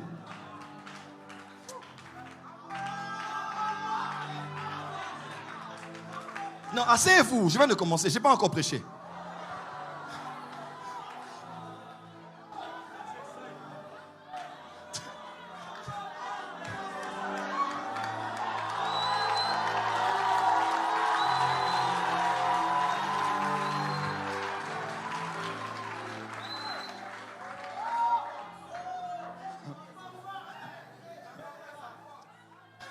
Je vais avancer. Alors, le Dieu qui existait dans la création angélique a créé l'homme. Parce qu'eux, ils ont existé avant l'homme, n'est-ce pas? Ils ont été là même quand Dieu posait les fondements de la terre, les fils de Dieu. Dieu crée l'homme et la femme. Je vais expliquer des choses dans quelques minutes sur la spiritualité. Ça va être très terrible ici. Dieu a créé du premier jour au 6e jour. Et puis Dieu a créé l'homme. Pourquoi Dieu s'est reposé le 7e jour? Pas parce qu'il était fatigué, mais parce que le 6e jour, il avait créé un nouveau créateur. Ah, tu n'as pas entendu. Pourquoi le créateur s'est reposé le 6e jour? Parce qu'il n'était pas fatigué, mais il avait créé un nouveau créateur. C'est ainsi que Dieu a créé le sable, mais l'homme a créé le verre. Dieu a créé le tronc d'arbre et l'homme a créé la table. Dieu a créé l'orange, l'homme a créé le jus d'orange. Dieu a créé l'arbre, l'homme a créé des billets de banque. Je vais pas avancer? Je vais pas avancer? Dieu a créé le pétrole, l'homme a créé le plastique. Dieu a créé le pétrole, l'homme a créé le carburant. Parce que l'homme est un nouveau créateur. L'homme maintenant, il ne barra pas comme Dieu. Il ne crée pas à partir du néant. Il crée à partir de ce qui est. Il y a tsar comme Dieu. Il crée à partir de quelque chose. Et l'homme a été créé. Ici maintenant, Dieu, il n'est plus le Dieu... Vous croyez qu'il n'est plus éternel? Il est éternel. Mais maintenant, dans la dispensation, dans le temps, il se révèle comme le Créateur. Il descend un peu à notre niveau. Et on dit, l'homme a été créé un peu inférieur aux anges. Alléluia. Et l'homme a commencé à vivre avec Dieu, le Dieu créateur, jusqu'à ce que Dieu a choisi un homme qu'on appelait Abraham, contemporain de Nimrod. Pendant que Nimrod créait la nouvelle Nations Unies du monde, Dieu a appelé aussi Abraham. Chaque fois que le diable élève de nouveaux leaders qui vont pervertir le monde, Dieu élève aussi de nouveaux leaders qui vont emmener le monde à lui. Et n'oubliez pas, Nimrod est celui qui a créé l'idolâtrie dans le monde. L'histoire dit qu'à Babylone, c'était le siège de toutes les divinités, les idolâtries. D'ailleurs, Babylone veut dire la porte des dieux.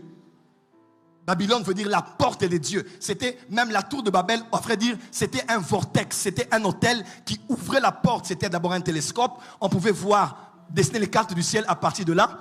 Il y avait des places où on faisait des prostitutions sacrées pour adorer des dieux. Mais c'était aussi une porte vers le monde invisible.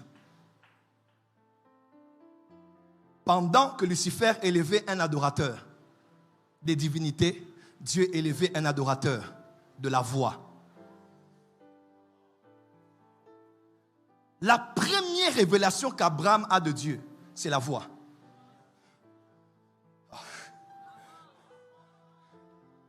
La plus grande révélation que tu peux avoir de Dieu, c'est la voix. Quand l'enfant est formé dans le ventre d'une femme, quand on le regarde dans l'échographie, il a la forme d'une oreille.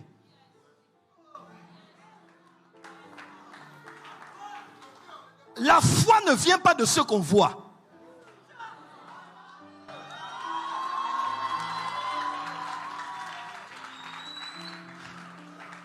avancer. Parce qu'au commencement était la parole.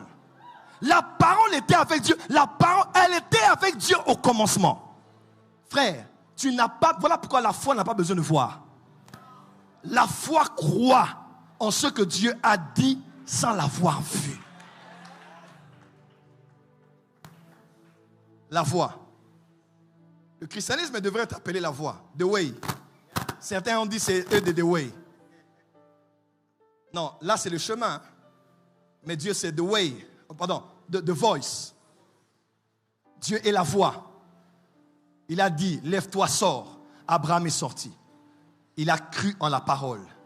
Il a cru en celui qui s'est révélé comme la parole. Il ne disait pas son nom parce qu'il est Hachem. On ne cite pas son nom en vain. Quelqu'un me suit? Et Abraham engendra Isaac. Isaac, Jacob. Jacob engendra les 12. Les 12 ont formé, après avec Moïse, sur le mont Sinaï, la nation d'Israël avec une constitution des 10 commandements et des autres lois. Dieu, le Dieu éternel, qui s'est révélé le Dieu créateur, est enfin devenu le Dieu de la nation d'Israël. Et là, il a établi la loi. Et quand on a avancé, on a réalisé maintenant, on dirait qu'il poursuivait quelque chose. Quand il choisissait Abraham, parce qu'Abraham n'était pas juif.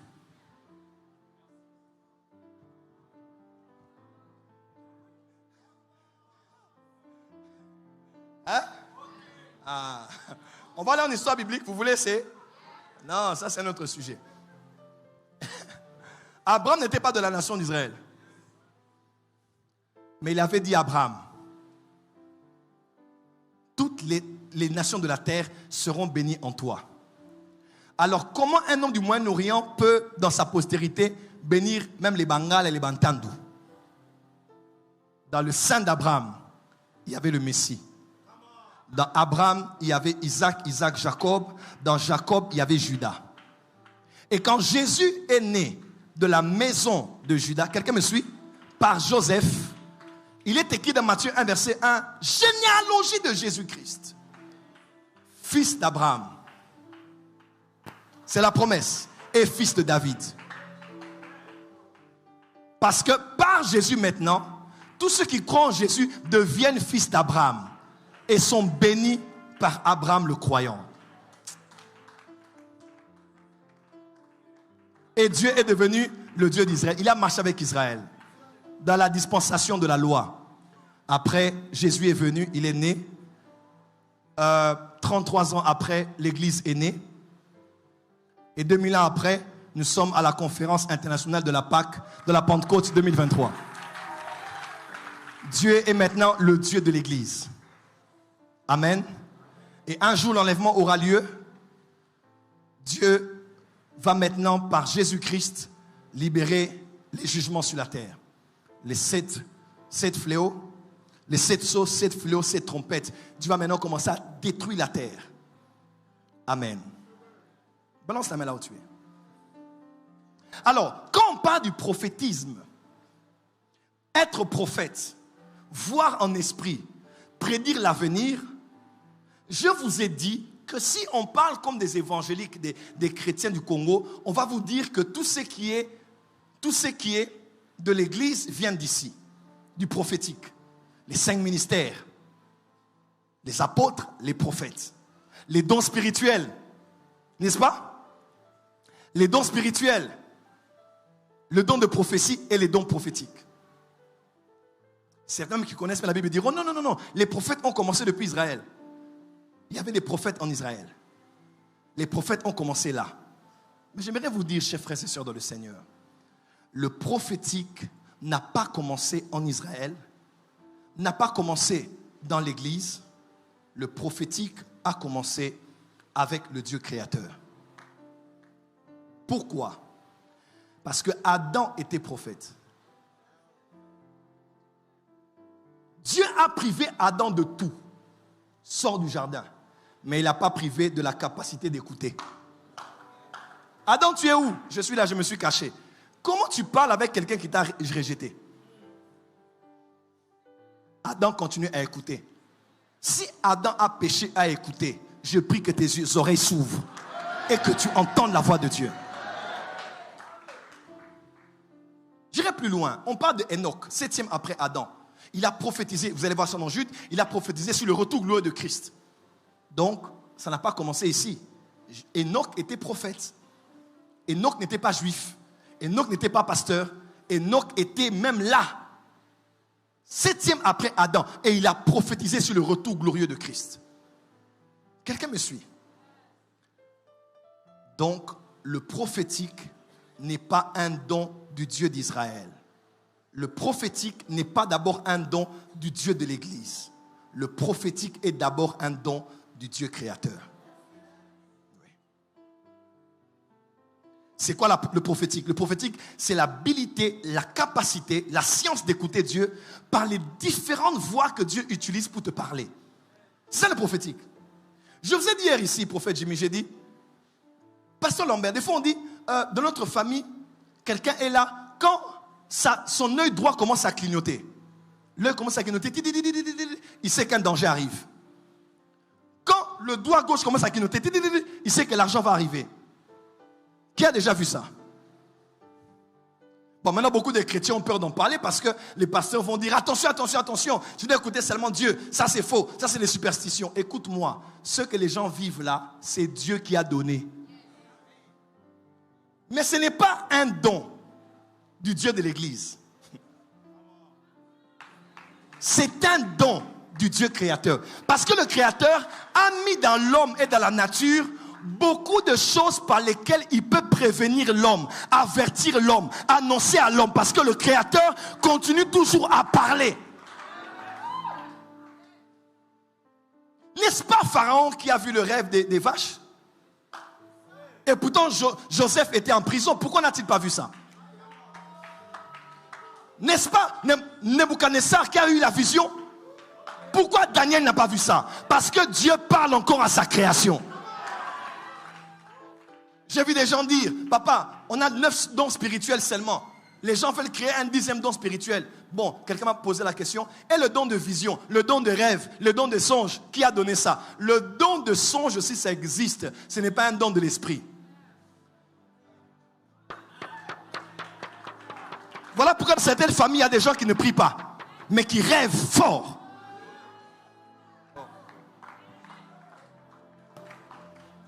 Je vais aller plus loin. 1 Corinthiens chapitre 12, versets 4, 5, 6. Écoutez-moi, il est écrit, on révèle les prérogatives de la Trinité. On dit ceci, on dit, il y a diversité de dons, mais le même esprit. Il y a différents types de ministères, mais le même Seigneur. Il y a diversité d'opérations, mais le même Dieu qui opère tout en tous. Trinité. Le Saint-Esprit donne les dons. Jésus donne les ministères. Mais le Père donne les opérations.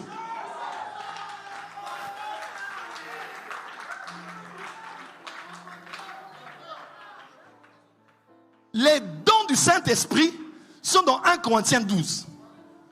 Les dons du Christ sont dans Éphésiens 4.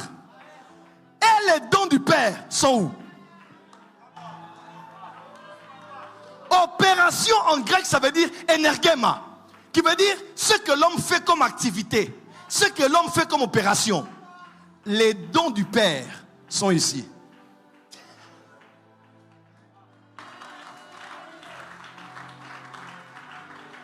Lionel Messi a le don de jouer au foot ou pas? Ça vient de qui? De Satan?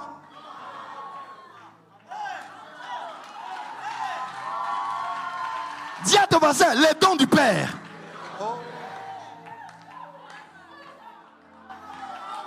J'espère que vous commencez à me comprendre. Les gens qui chantent fort là, chanter n'est pas dans les dons spirituels. Bien chanter, être star dans le monde ou en Dieu, le don vient d'où? Plusieurs opérations. Dieu opère les cordes vocales de quelqu'un. Il met quelque chose de mielleux. Quand quelqu'un chante comme ça, il est Ferregola. Quand quelqu'un chante comme ça, il est Fali Poupa. Quand quelqu'un chante comme ça, il est Inosbi. Quand quelqu'un chante comme ça, il est Mike Kalambay. Quand quelqu'un chante comme ça, c'est Simian Musique. Mais oui, C'est Dieu qui donne des dons aux hommes, ces dons. C'est maintenant à toi de savoir comment gérer ça et comment utiliser ça. Mais c'est des dons.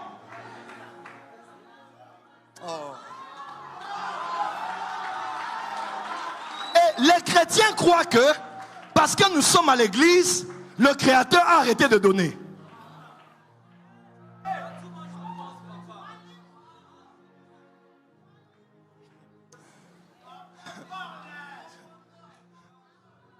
Les opérations, c'est là.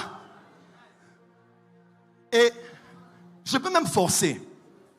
La voyance, la capacité de voir en esprit, c'est un pouvoir que Dieu a donné aux hommes. Ce n'est pas d'abord des esprits des familles, des esprits des autres qui donnent aux familles, non. La voyance n'est pas un don spirituel, comme on en a molimo. Avant que les sorciers ne prennent ça, les démons utilisent ça. C'est d'abord Dieu qui a donné aux hommes, aux êtres humains. Et Dieu a donné ça où?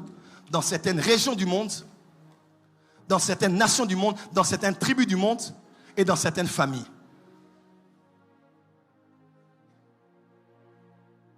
Ça, c'est même pas le Dieu de l'église. Ça, c'est seulement le Créateur. Bozala la femme bolo teramakasi. Mutalo takout makasi amelaradiamba alangwara. Mais sera noala ali alamug. Nalo dailelo. Noto naye eratakate. Qui l'a montré ça? C'est pas Satan. C'est le Dieu créateur qui a donné. La spiritualité, c'est avoir les deux pieds dans l'église, tout en n'oubliant pas que Dieu est au-delà. Oh.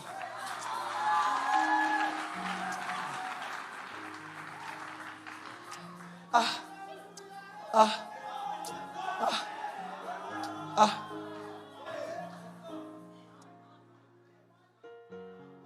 Est-ce que vous savez que le Créateur a mis des vertus dans les éléments de la terre? Voilà pourquoi les hommes ont étudié la pharmaceutique et ils ont pris les plantes, ils ont fait les médicaments. C'est le don de qui?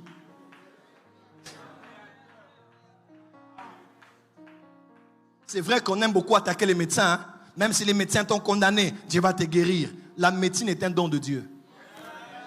Oui, oui. Il faut respecter les médecins. C'est la vérité. Quelqu'un qui peut étudier le corps humain. Regardez les opérations qu'on fait aujourd'hui. On sauve combien de vies?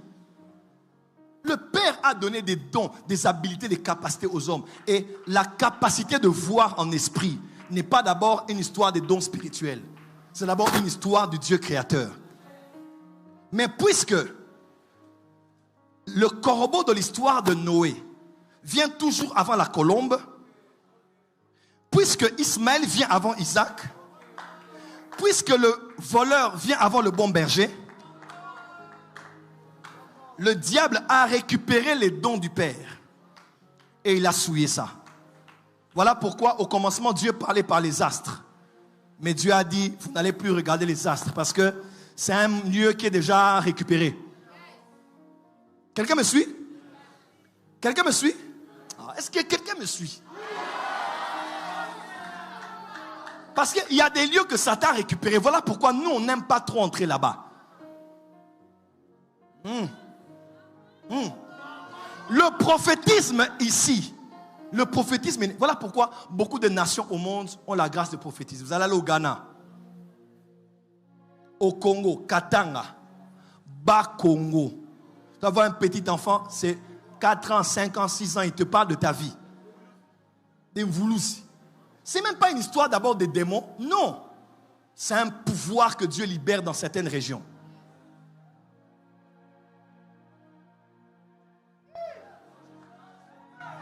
J'ai beaucoup de choses à vous dire, mais vous ne pourrez les porter. C'est vrai. J'ai peur. J'ai peur.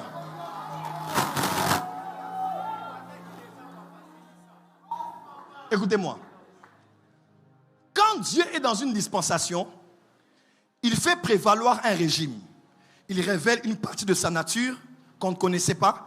Il révèle une partie de son plan qu'on ne connaissait pas. Et il fait certaines choses qu'on ne connaissait pas. Et c'est surtout ça qui prévaut en ce moment-là. N'est-ce pas? Par exemple, quand Dieu était concentré sur Israël, il était concentré sur Israël. Amen, amen. Avant Israël, dans la dispensation de l'innocence, du gouvernement humain et de la conscience, Dieu était le créateur. Quelqu'un me suit? Je veux dire quelque chose de dangereux ici.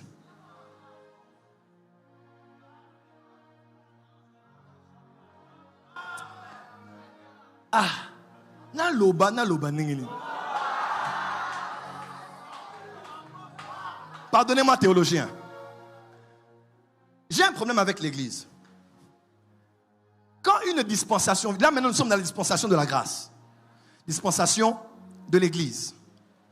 Dieu est concentré sur l'église. Tout ce qui se fait à l'église, c'est d'abord prioritaire pour Dieu parce que c'est l'accomplissement final de ce qu'il commençait à annoncer déjà depuis le début. Quelqu'un me suit?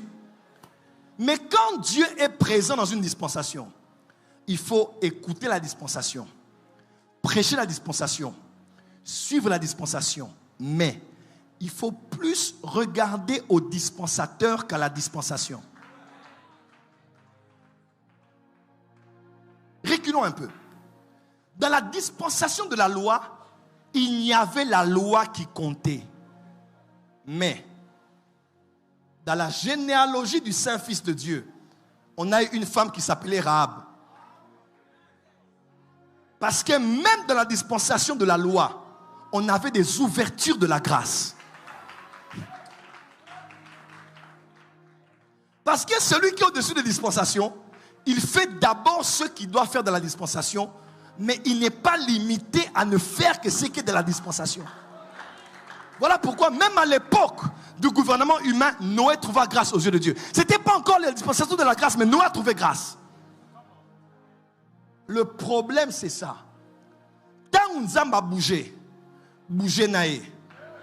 Mais quand l'on a mouvementé, l'anda a bougé. Pour ce qu'on a ningani, au ningani, on risquait de rater tant on après. Quand Dieu fait un mouvement sur le mouvement, mais reste concentré sur le Dieu qui a fait le mouvement. D'autres gens maintenant sont restés, Dieu ne fait pas ça. Parce que vous êtes habitués à ce que Dieu faisait. Le plus grand obstacle au Dieu que tu dois connaître est le Dieu que tu as connu. Le plus grand obstacle au Dieu que tu dois connaître est le Dieu que tu as connu. Depuis que nous prions, on n'a jamais vu quelqu'un prier et quelqu'un vomir un crapaud. Depuis l'époque d'Adi Nabala, ça ne s'est jamais fait. Ce n'est pas parce que ça ne s'était pas fait que ça ne se fera pas. Papa, l'Éternel n'est pas limité. Jésus doit guérir un malade. Il dit, malade, viens, lève-toi, va te laver aux eaux qu'on appelle Siloé. Alors que Siloé veut dire envoyé. Alors que envoyé veut dire angelos. Alors que angelos veut dire ange. Et s'il se pourrait que Jésus connectait cet homme à l'ange des eaux? Parce que dans l'Apocalypse, on dit qu'il y a aussi l'ange des eaux. Je n'ai pas dit que c'est ça, je dis supposition. Pourquoi Jésus doit utiliser l'eau? Parce que le Dieu créateur a créé l'eau. Même dans l'église, il peut utiliser l'eau quand il veut soigner un chrétien. Voilà pourquoi nous ne sommes pas des chrétiens. Moi, je ne suis pas de la religion chrétienne. Je suis disciple de Jésus. Enlevez-moi dans vos pentecôtistes et tout ça. Ça ne sauve pas. Je veux être comme Jésus. Le mot chrétien ne vient pas du Saint-Esprit. Ça vient des païens à Antioche qui ont dit ceux-là sont comme Jésus.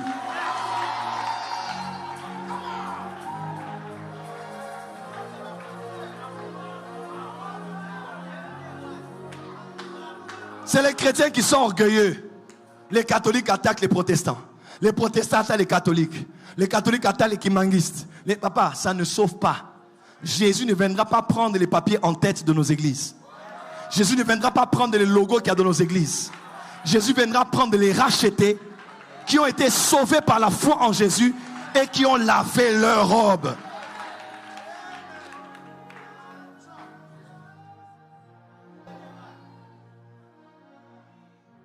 Je ne suis pas de la religion chrétienne.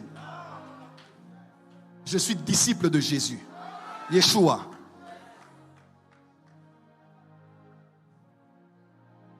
Et moi, je crois au Dieu éternel, qui s'est révélé pleinement en Jésus-Christ. Que je suis, il est mon maître. Il n'y a pas d'autre maître, c'est Jésus. Ce maître-là, Jésus, c'est lui, Jésus l'éternel. C'est lui, Jésus le créateur. Il peut utiliser même les lumba. Il dit, mon fils, prends les lumba. Tout en haut. Melissa Moana Robika. Pourquoi il t'a pas dit, prie et l'enfant sera guéri? Et pourtant, il est écrit, vous imposerez les mots malades. Dieu est le Dieu éternel.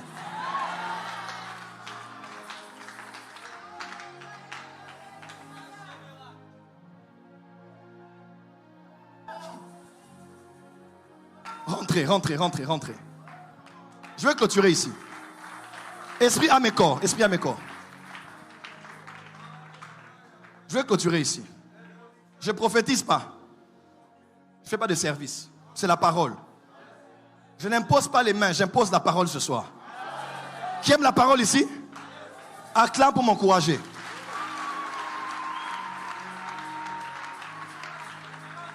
Est-ce que vous êtes prêts? Ça, c'est le dessert et puis je vous libère. Je n'ai pas encore parlé du mysticisme. Maintenant, je vais commencer.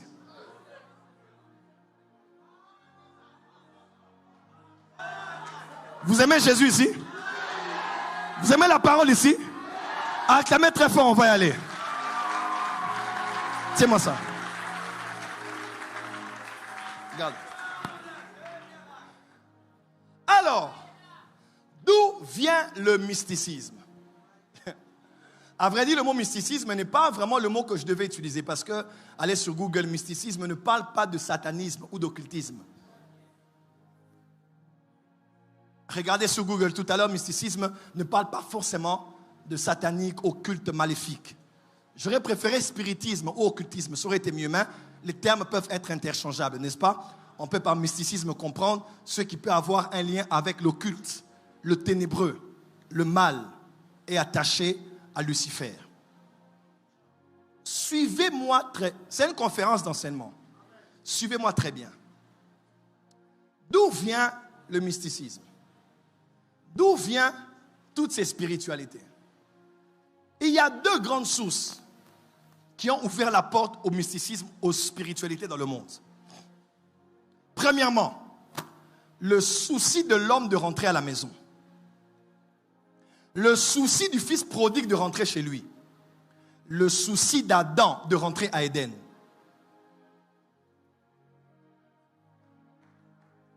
D'où viennent les autres spiritualités?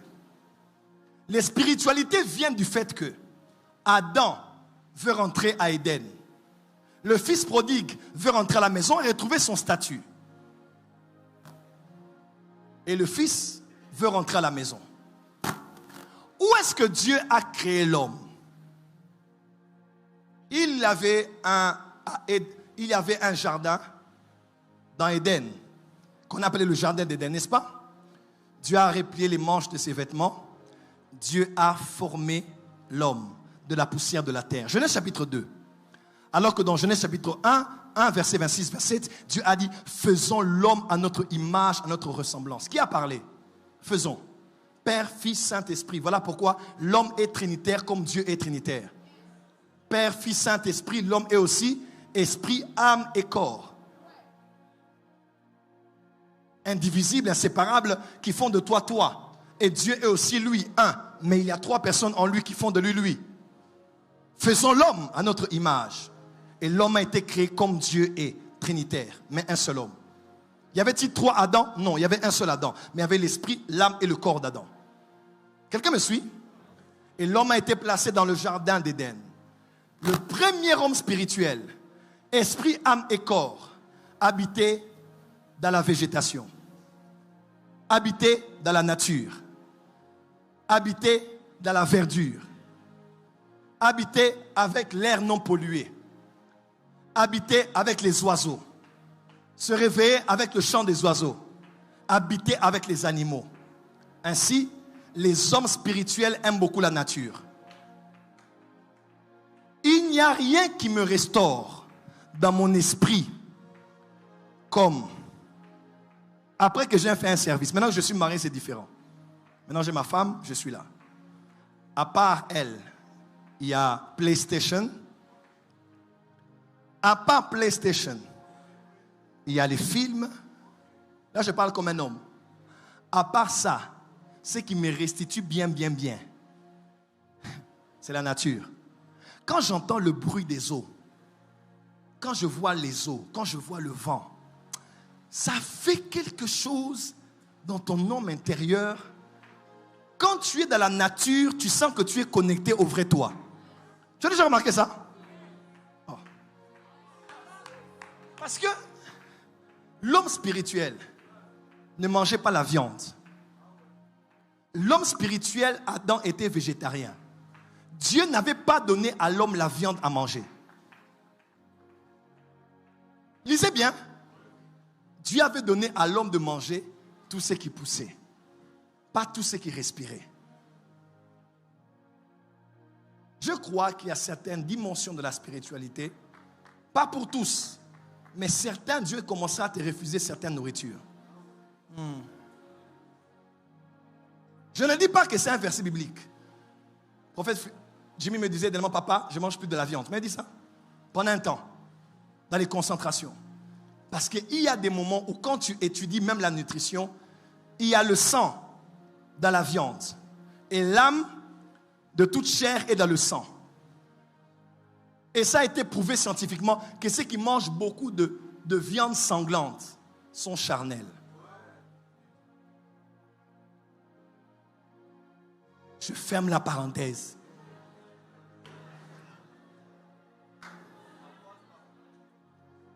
L'homme spirituel maîtrise deux choses. La bouche d'en haut et la bouche d'en bas. Celui qui est capable de maîtriser la bouche d'en haut et la bouche d'en bas, il est devenu spirituel. Bizarrement, je ne sais pas pourquoi, mais Adam a eu Ève quand ils sont sortis du jardin.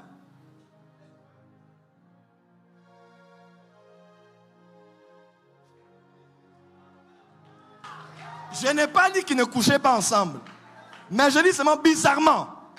Ils ont commencé à avoir des enfants quand ils sont sortis du jardin.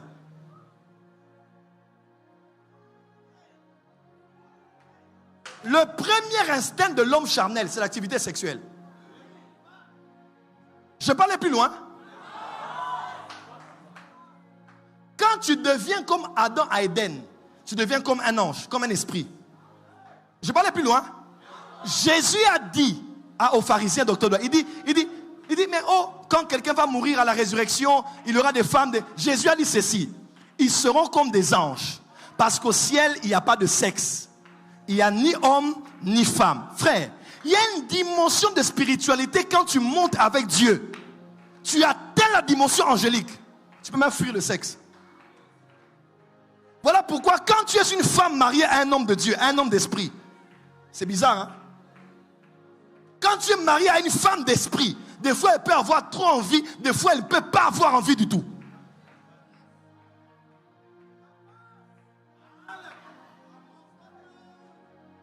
Parce que là où il est arrivé, il n'y a pas de sexe. Comprenez-moi, je parle comme un homme spirituel.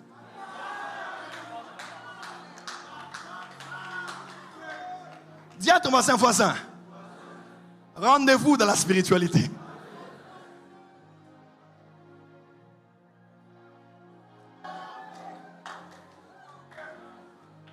Il y a des prières qu'on fait et tu te prives du sexe. Même les footballeurs savent se priver parce qu'il y a une énergie à dépenser. Même les féticheurs peuvent te dire qu'aussi moi c'était Mikoloana. C'est au Simbi, au BBC, Bikila. Parce que l'homme spirituel est entouré d'interdits. Je vais pas aller plus loin. L'apôtre Paul a dit, ne vous privez pas l'un à l'autre. Ne prive pas ta femme, ne prive pas ton mari. Si ce n'est de vaquer à la prière. Est-ce que prier et avoir le sexe, ça abîme? Non.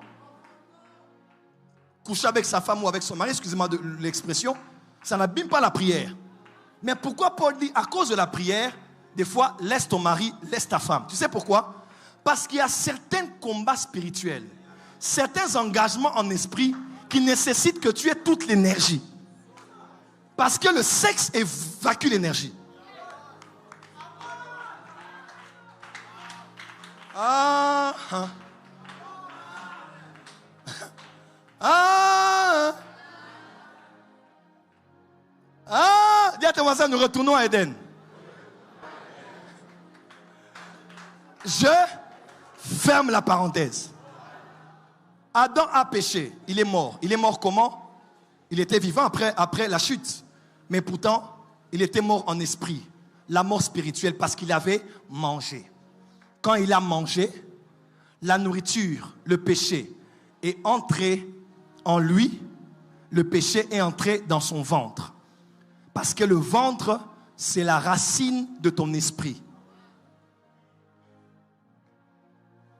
Oui. Ton esprit est dans tout ton être. Mais ton esprit tire sa source de ton ventre.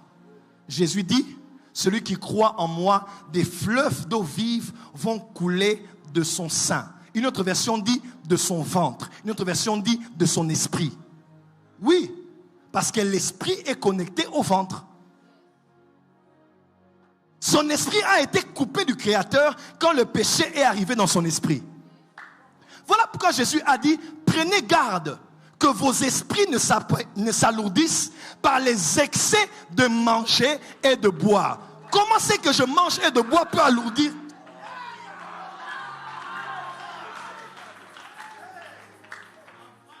Les œuvres de la chair sont constituées des excès de table. Celui qui maîtrise le stomac a maîtrisé la spiritualité. Oh, sauf que chrétien nous a kolia kola taoué binzamete. Le jeûne ne veut pas dire se priver d'eux. Le jeûne veut dire manger différemment. Jeûner, ce n'est pas que je laisse de manger. Jeûner veut dire que je mange.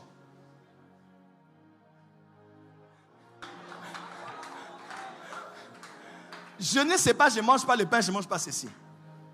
Jeûner, c'est je me prive de ne pas manger ça, mais je mange autre chose. Voilà pourquoi le vrai jeûne, ce n'est pas de ne pas manger. Mais c'est tu ne manges pas, mais tu manges la parole. Tu ne bois pas, mais tu es rempli de l'esprit. Quelqu'un me comprend? Et l'homme est devenu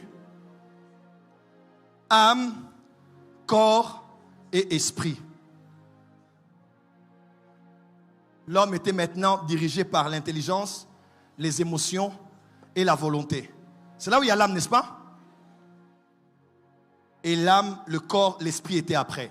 Ou bien même si vous voulez, corps, âme, esprit. Mais c'était d'abord l'âme, le corps et l'esprit.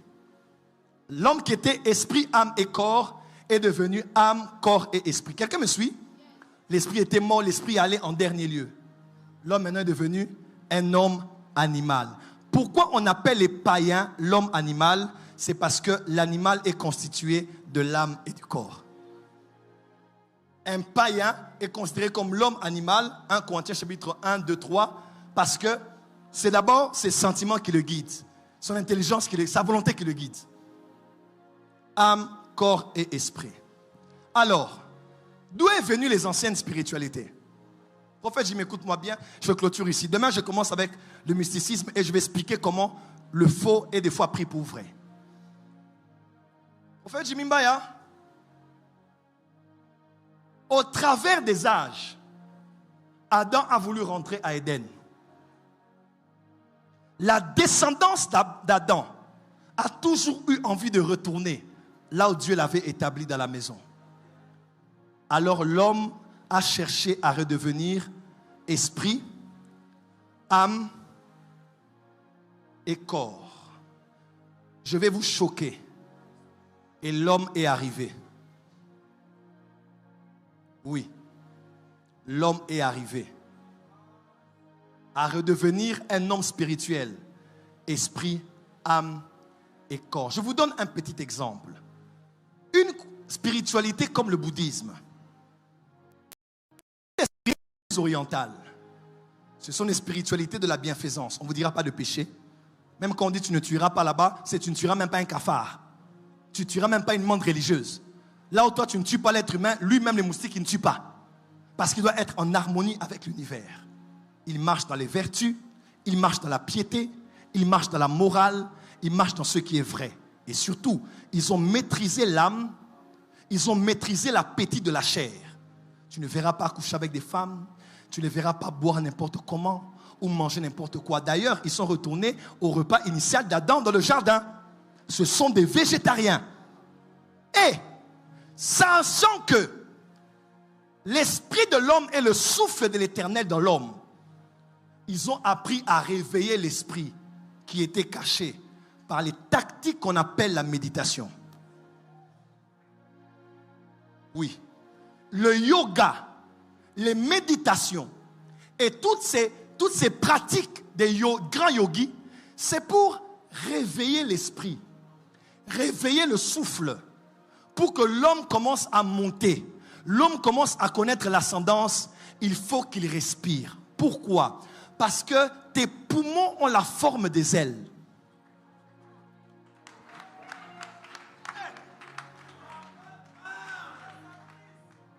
Les poumons ont la forme des ailes.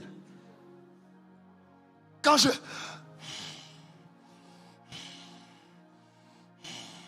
qu'est-ce qu'on fait?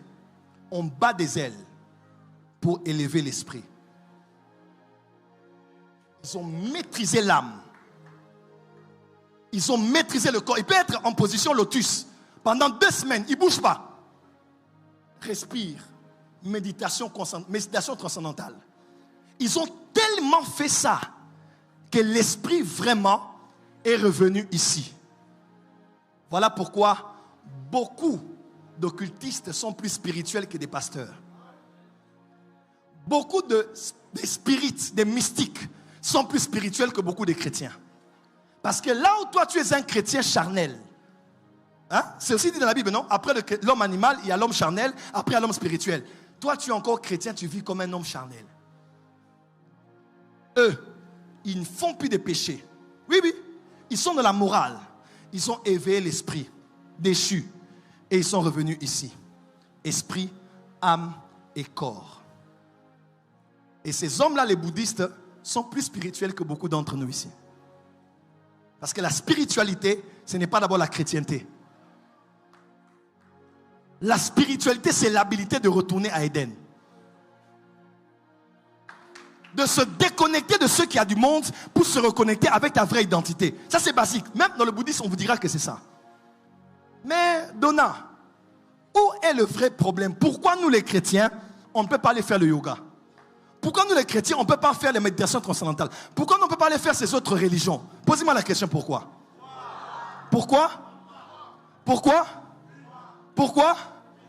Parce que Dieu n'aime pas Adam.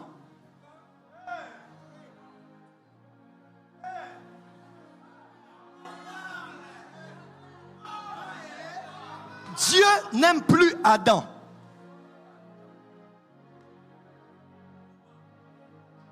Tu peux revenir à Éden, mais tu n'as pas mangé à l'arbre de vie. Oh, comment? Tu peux retourner dans des disciplines, dans la spiritualité, mais tu n'as pas eu accès au sang sur le propitiatoire gardé par les 2 chérubins. Adam ne plaît pas à Dieu. Non. Quel que soit ton retour de la spiritualité, quand Dieu voit Adam, Dieu n'approuve pas. Parce que Dieu a donné le dernier Adam. Le second Adam.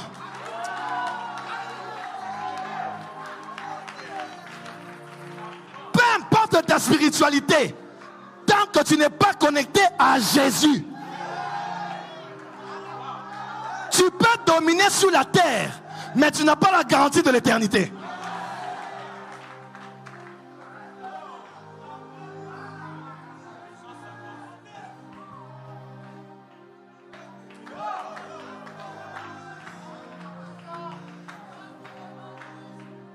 Oh, regarde, il est fort. Il voit des choses. Il fait des choses. S'il ne connaît pas Jésus, il n'a rien. Parce que le mystère de Dieu, c'est Christ. C'est en lui que sont cachés tous les mystères de la sagesse et de la science en Jésus.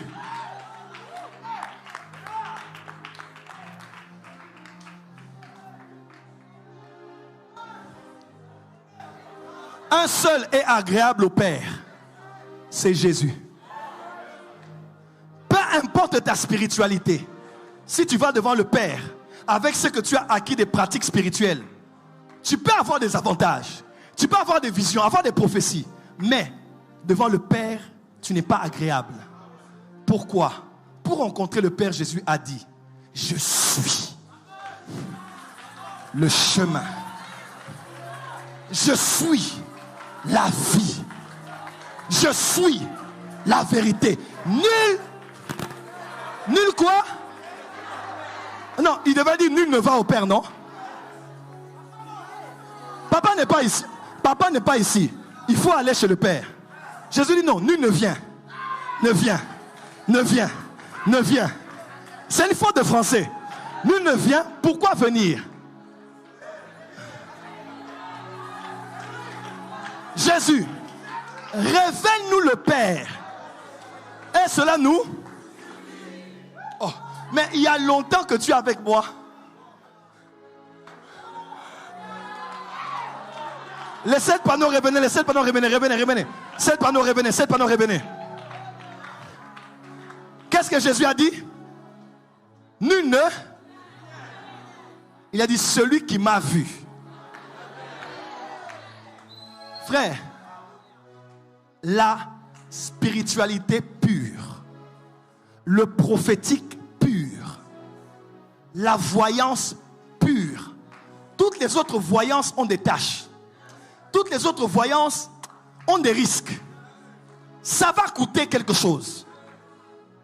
Mais Jésus a dit, prenez mon joug car il est léger. Hein? Hein? Hein? Hein? Dis à ton voisin. Dis à ton voisin. Le mysticisme a commencé quand l'homme a voulu rentrer à Éden, dans le jardin d'Éden, sans visiter le jardin de Gethsémane.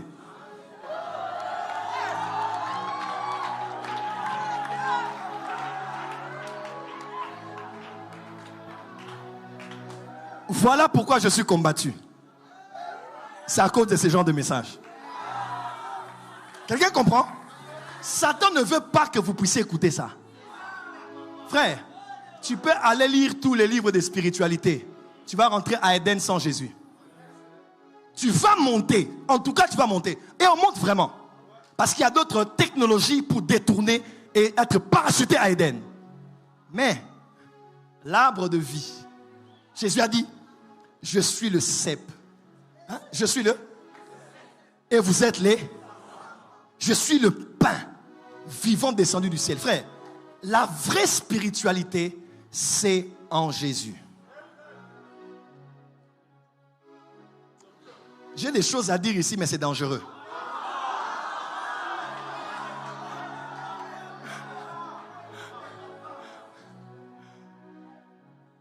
Ésaïe a prophétisé et a dit, et la Vierge sera enceinte. Un enfant nous est né, un fils nous est donné. On l'appellera admirable. 3. Quoi? 4. 4. 4. 4. 4. 4. 4. 4.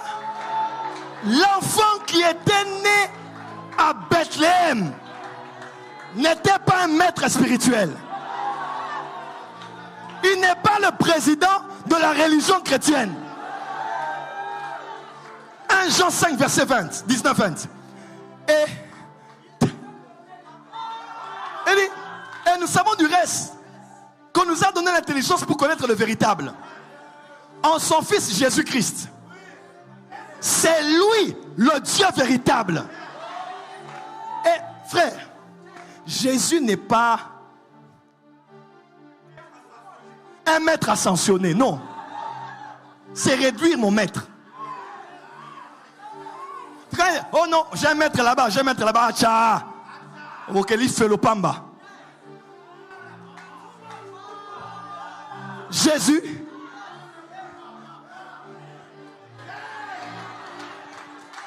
Jésus. Jésus. Thomas l'a vu, il a dit, mon Seigneur et mon Dieu. Jésus n'est pas un maître qui allait en Égypte ou bien allait au Moyen-Orient, en Asie. Foutaise. Jésus est celui qui t'a créé. Voilà pourquoi tu dois être fier et orgueilleux. Quand quelqu'un t'emmène des petits livres, des petits PDF qui t'envoient par WhatsApp, dis c'est rien. J'apprends dans la plus grande école. C'est en Jésus que sont cachés tous les trésors de la science. Toza batoba science. Ah oui. Dis à ton voisin, Toza batoba science. Oh, Azamuteba science, oui. David dit, c'est une science au-delà de ma portée. Toza, frère, ma mission, c'est d'enseigner à l'église la vraie spiritualité. Dis à ton voisin, Toza batoba science. Proverbe appelle ça la science des saints. Dis à ton voisin, Toza batoba science. Oh, nous sommes dans des réseaux de sciences occultes. Dis à ton voisin, nous aussi nous sommes dans des sciences. Vous êtes dans quelle loge occulte? Nous sommes de la loge la plus ancienne, la plus puissante. Oh, vous êtes de quel ordre? De la franc-maçonnerie? Non, non, non, non. Nous sommes de l'ordre de Melchisédek. Là où Jésus est le souverain sacrificateur.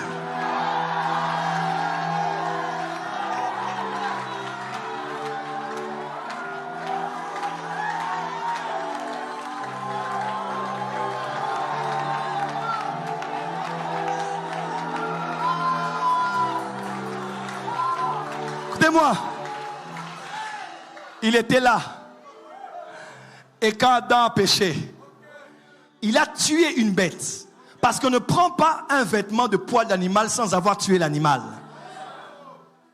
Il annonçait déjà qu'il allait venir, que son sang allait couler et qu'il allait racheter Adam. Adam, avant d'aller dans le jardin, laisse-toi habiller par la justice, les vêtements de Christ. Depuis Abraham, Israël, jusque-là, Dieu s'est révélé de plusieurs manières. Il était la fête de la Pâque. Il était Joseph dans l'Ancien Testament. Il était Moïse dans l'Ancien Testament.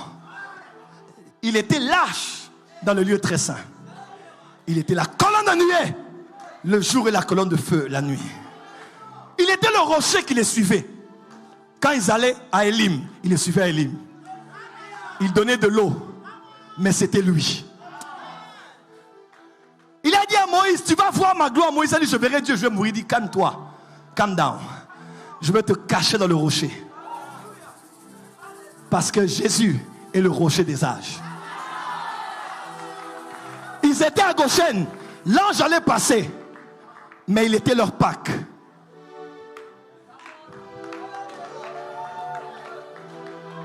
Je peux avancer. Mais ce n'était que des parties qui préfiguraient la réalité. Il était les sacrifices qu'on offrait chaque année qui ne faisaient que couvrir les péchés. Hébreu a dit, je termine ici. Selon qu'il est écrit, il était impossible que les hommes soient sauvés par le sang des boucs et des agneaux. Mais, écoutez ce qu'il est écrit. Mais tu as dit, me voici, je viens. C'était quand? C'était ici. Parce que Jésus n'est pas mort il y a 2000 ans. Hein? Hein? Jésus n'est pas mort il y a 2000 ans. Cabri mort n'a pas peur du couteau. Pourquoi Jésus n'avait pas peur? Parce qu'il était déjà mort. Pierre dit il était l'agneau de Dieu immolé avant la fondation du monde.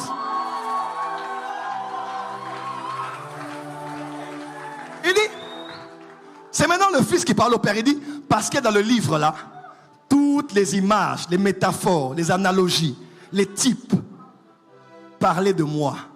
Je viens, ô Dieu, pour faire ta volonté. Jésus parlait au Père. Et il est écrit, l'Éternel dit à l'Éternel, assieds-toi à ma droite. Hein? Hein?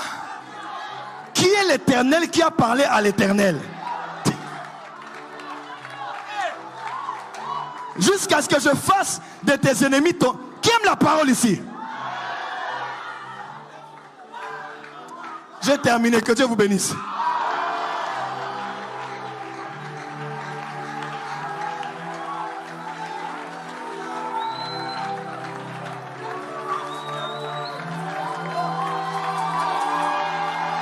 L'Éternel dit à l'Éternel.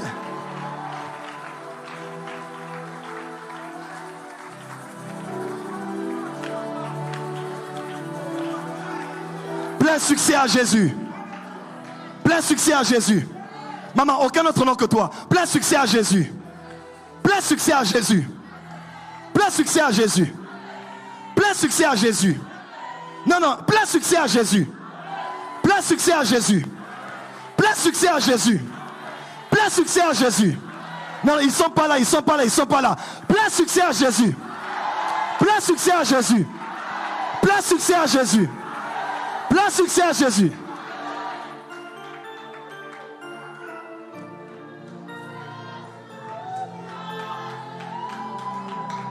Est-ce que les rachetés pendant 5 minutes peuvent commencer à élever Jésus, Yeshua? Aucun autre nom que toi, Jésus, Jésus, aucun autre nom que toi. Tu le dis, tu le dis. Aucun autre nom que toi.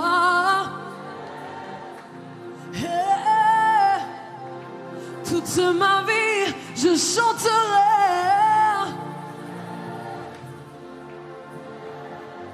Élève les mains, chante.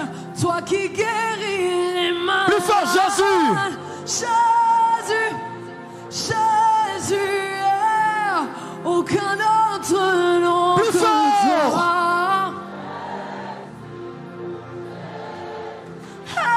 Toute ma vie, je chanterai. Oh, nous chanterons encore plus fort.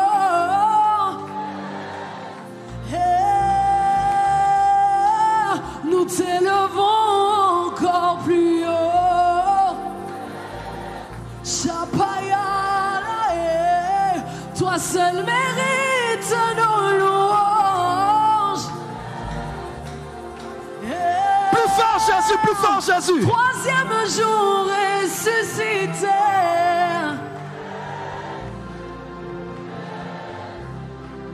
Oh, toi qui règnes en majesté.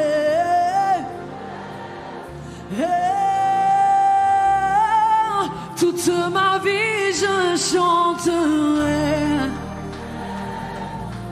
Jésus, toute ma vie je chanterai.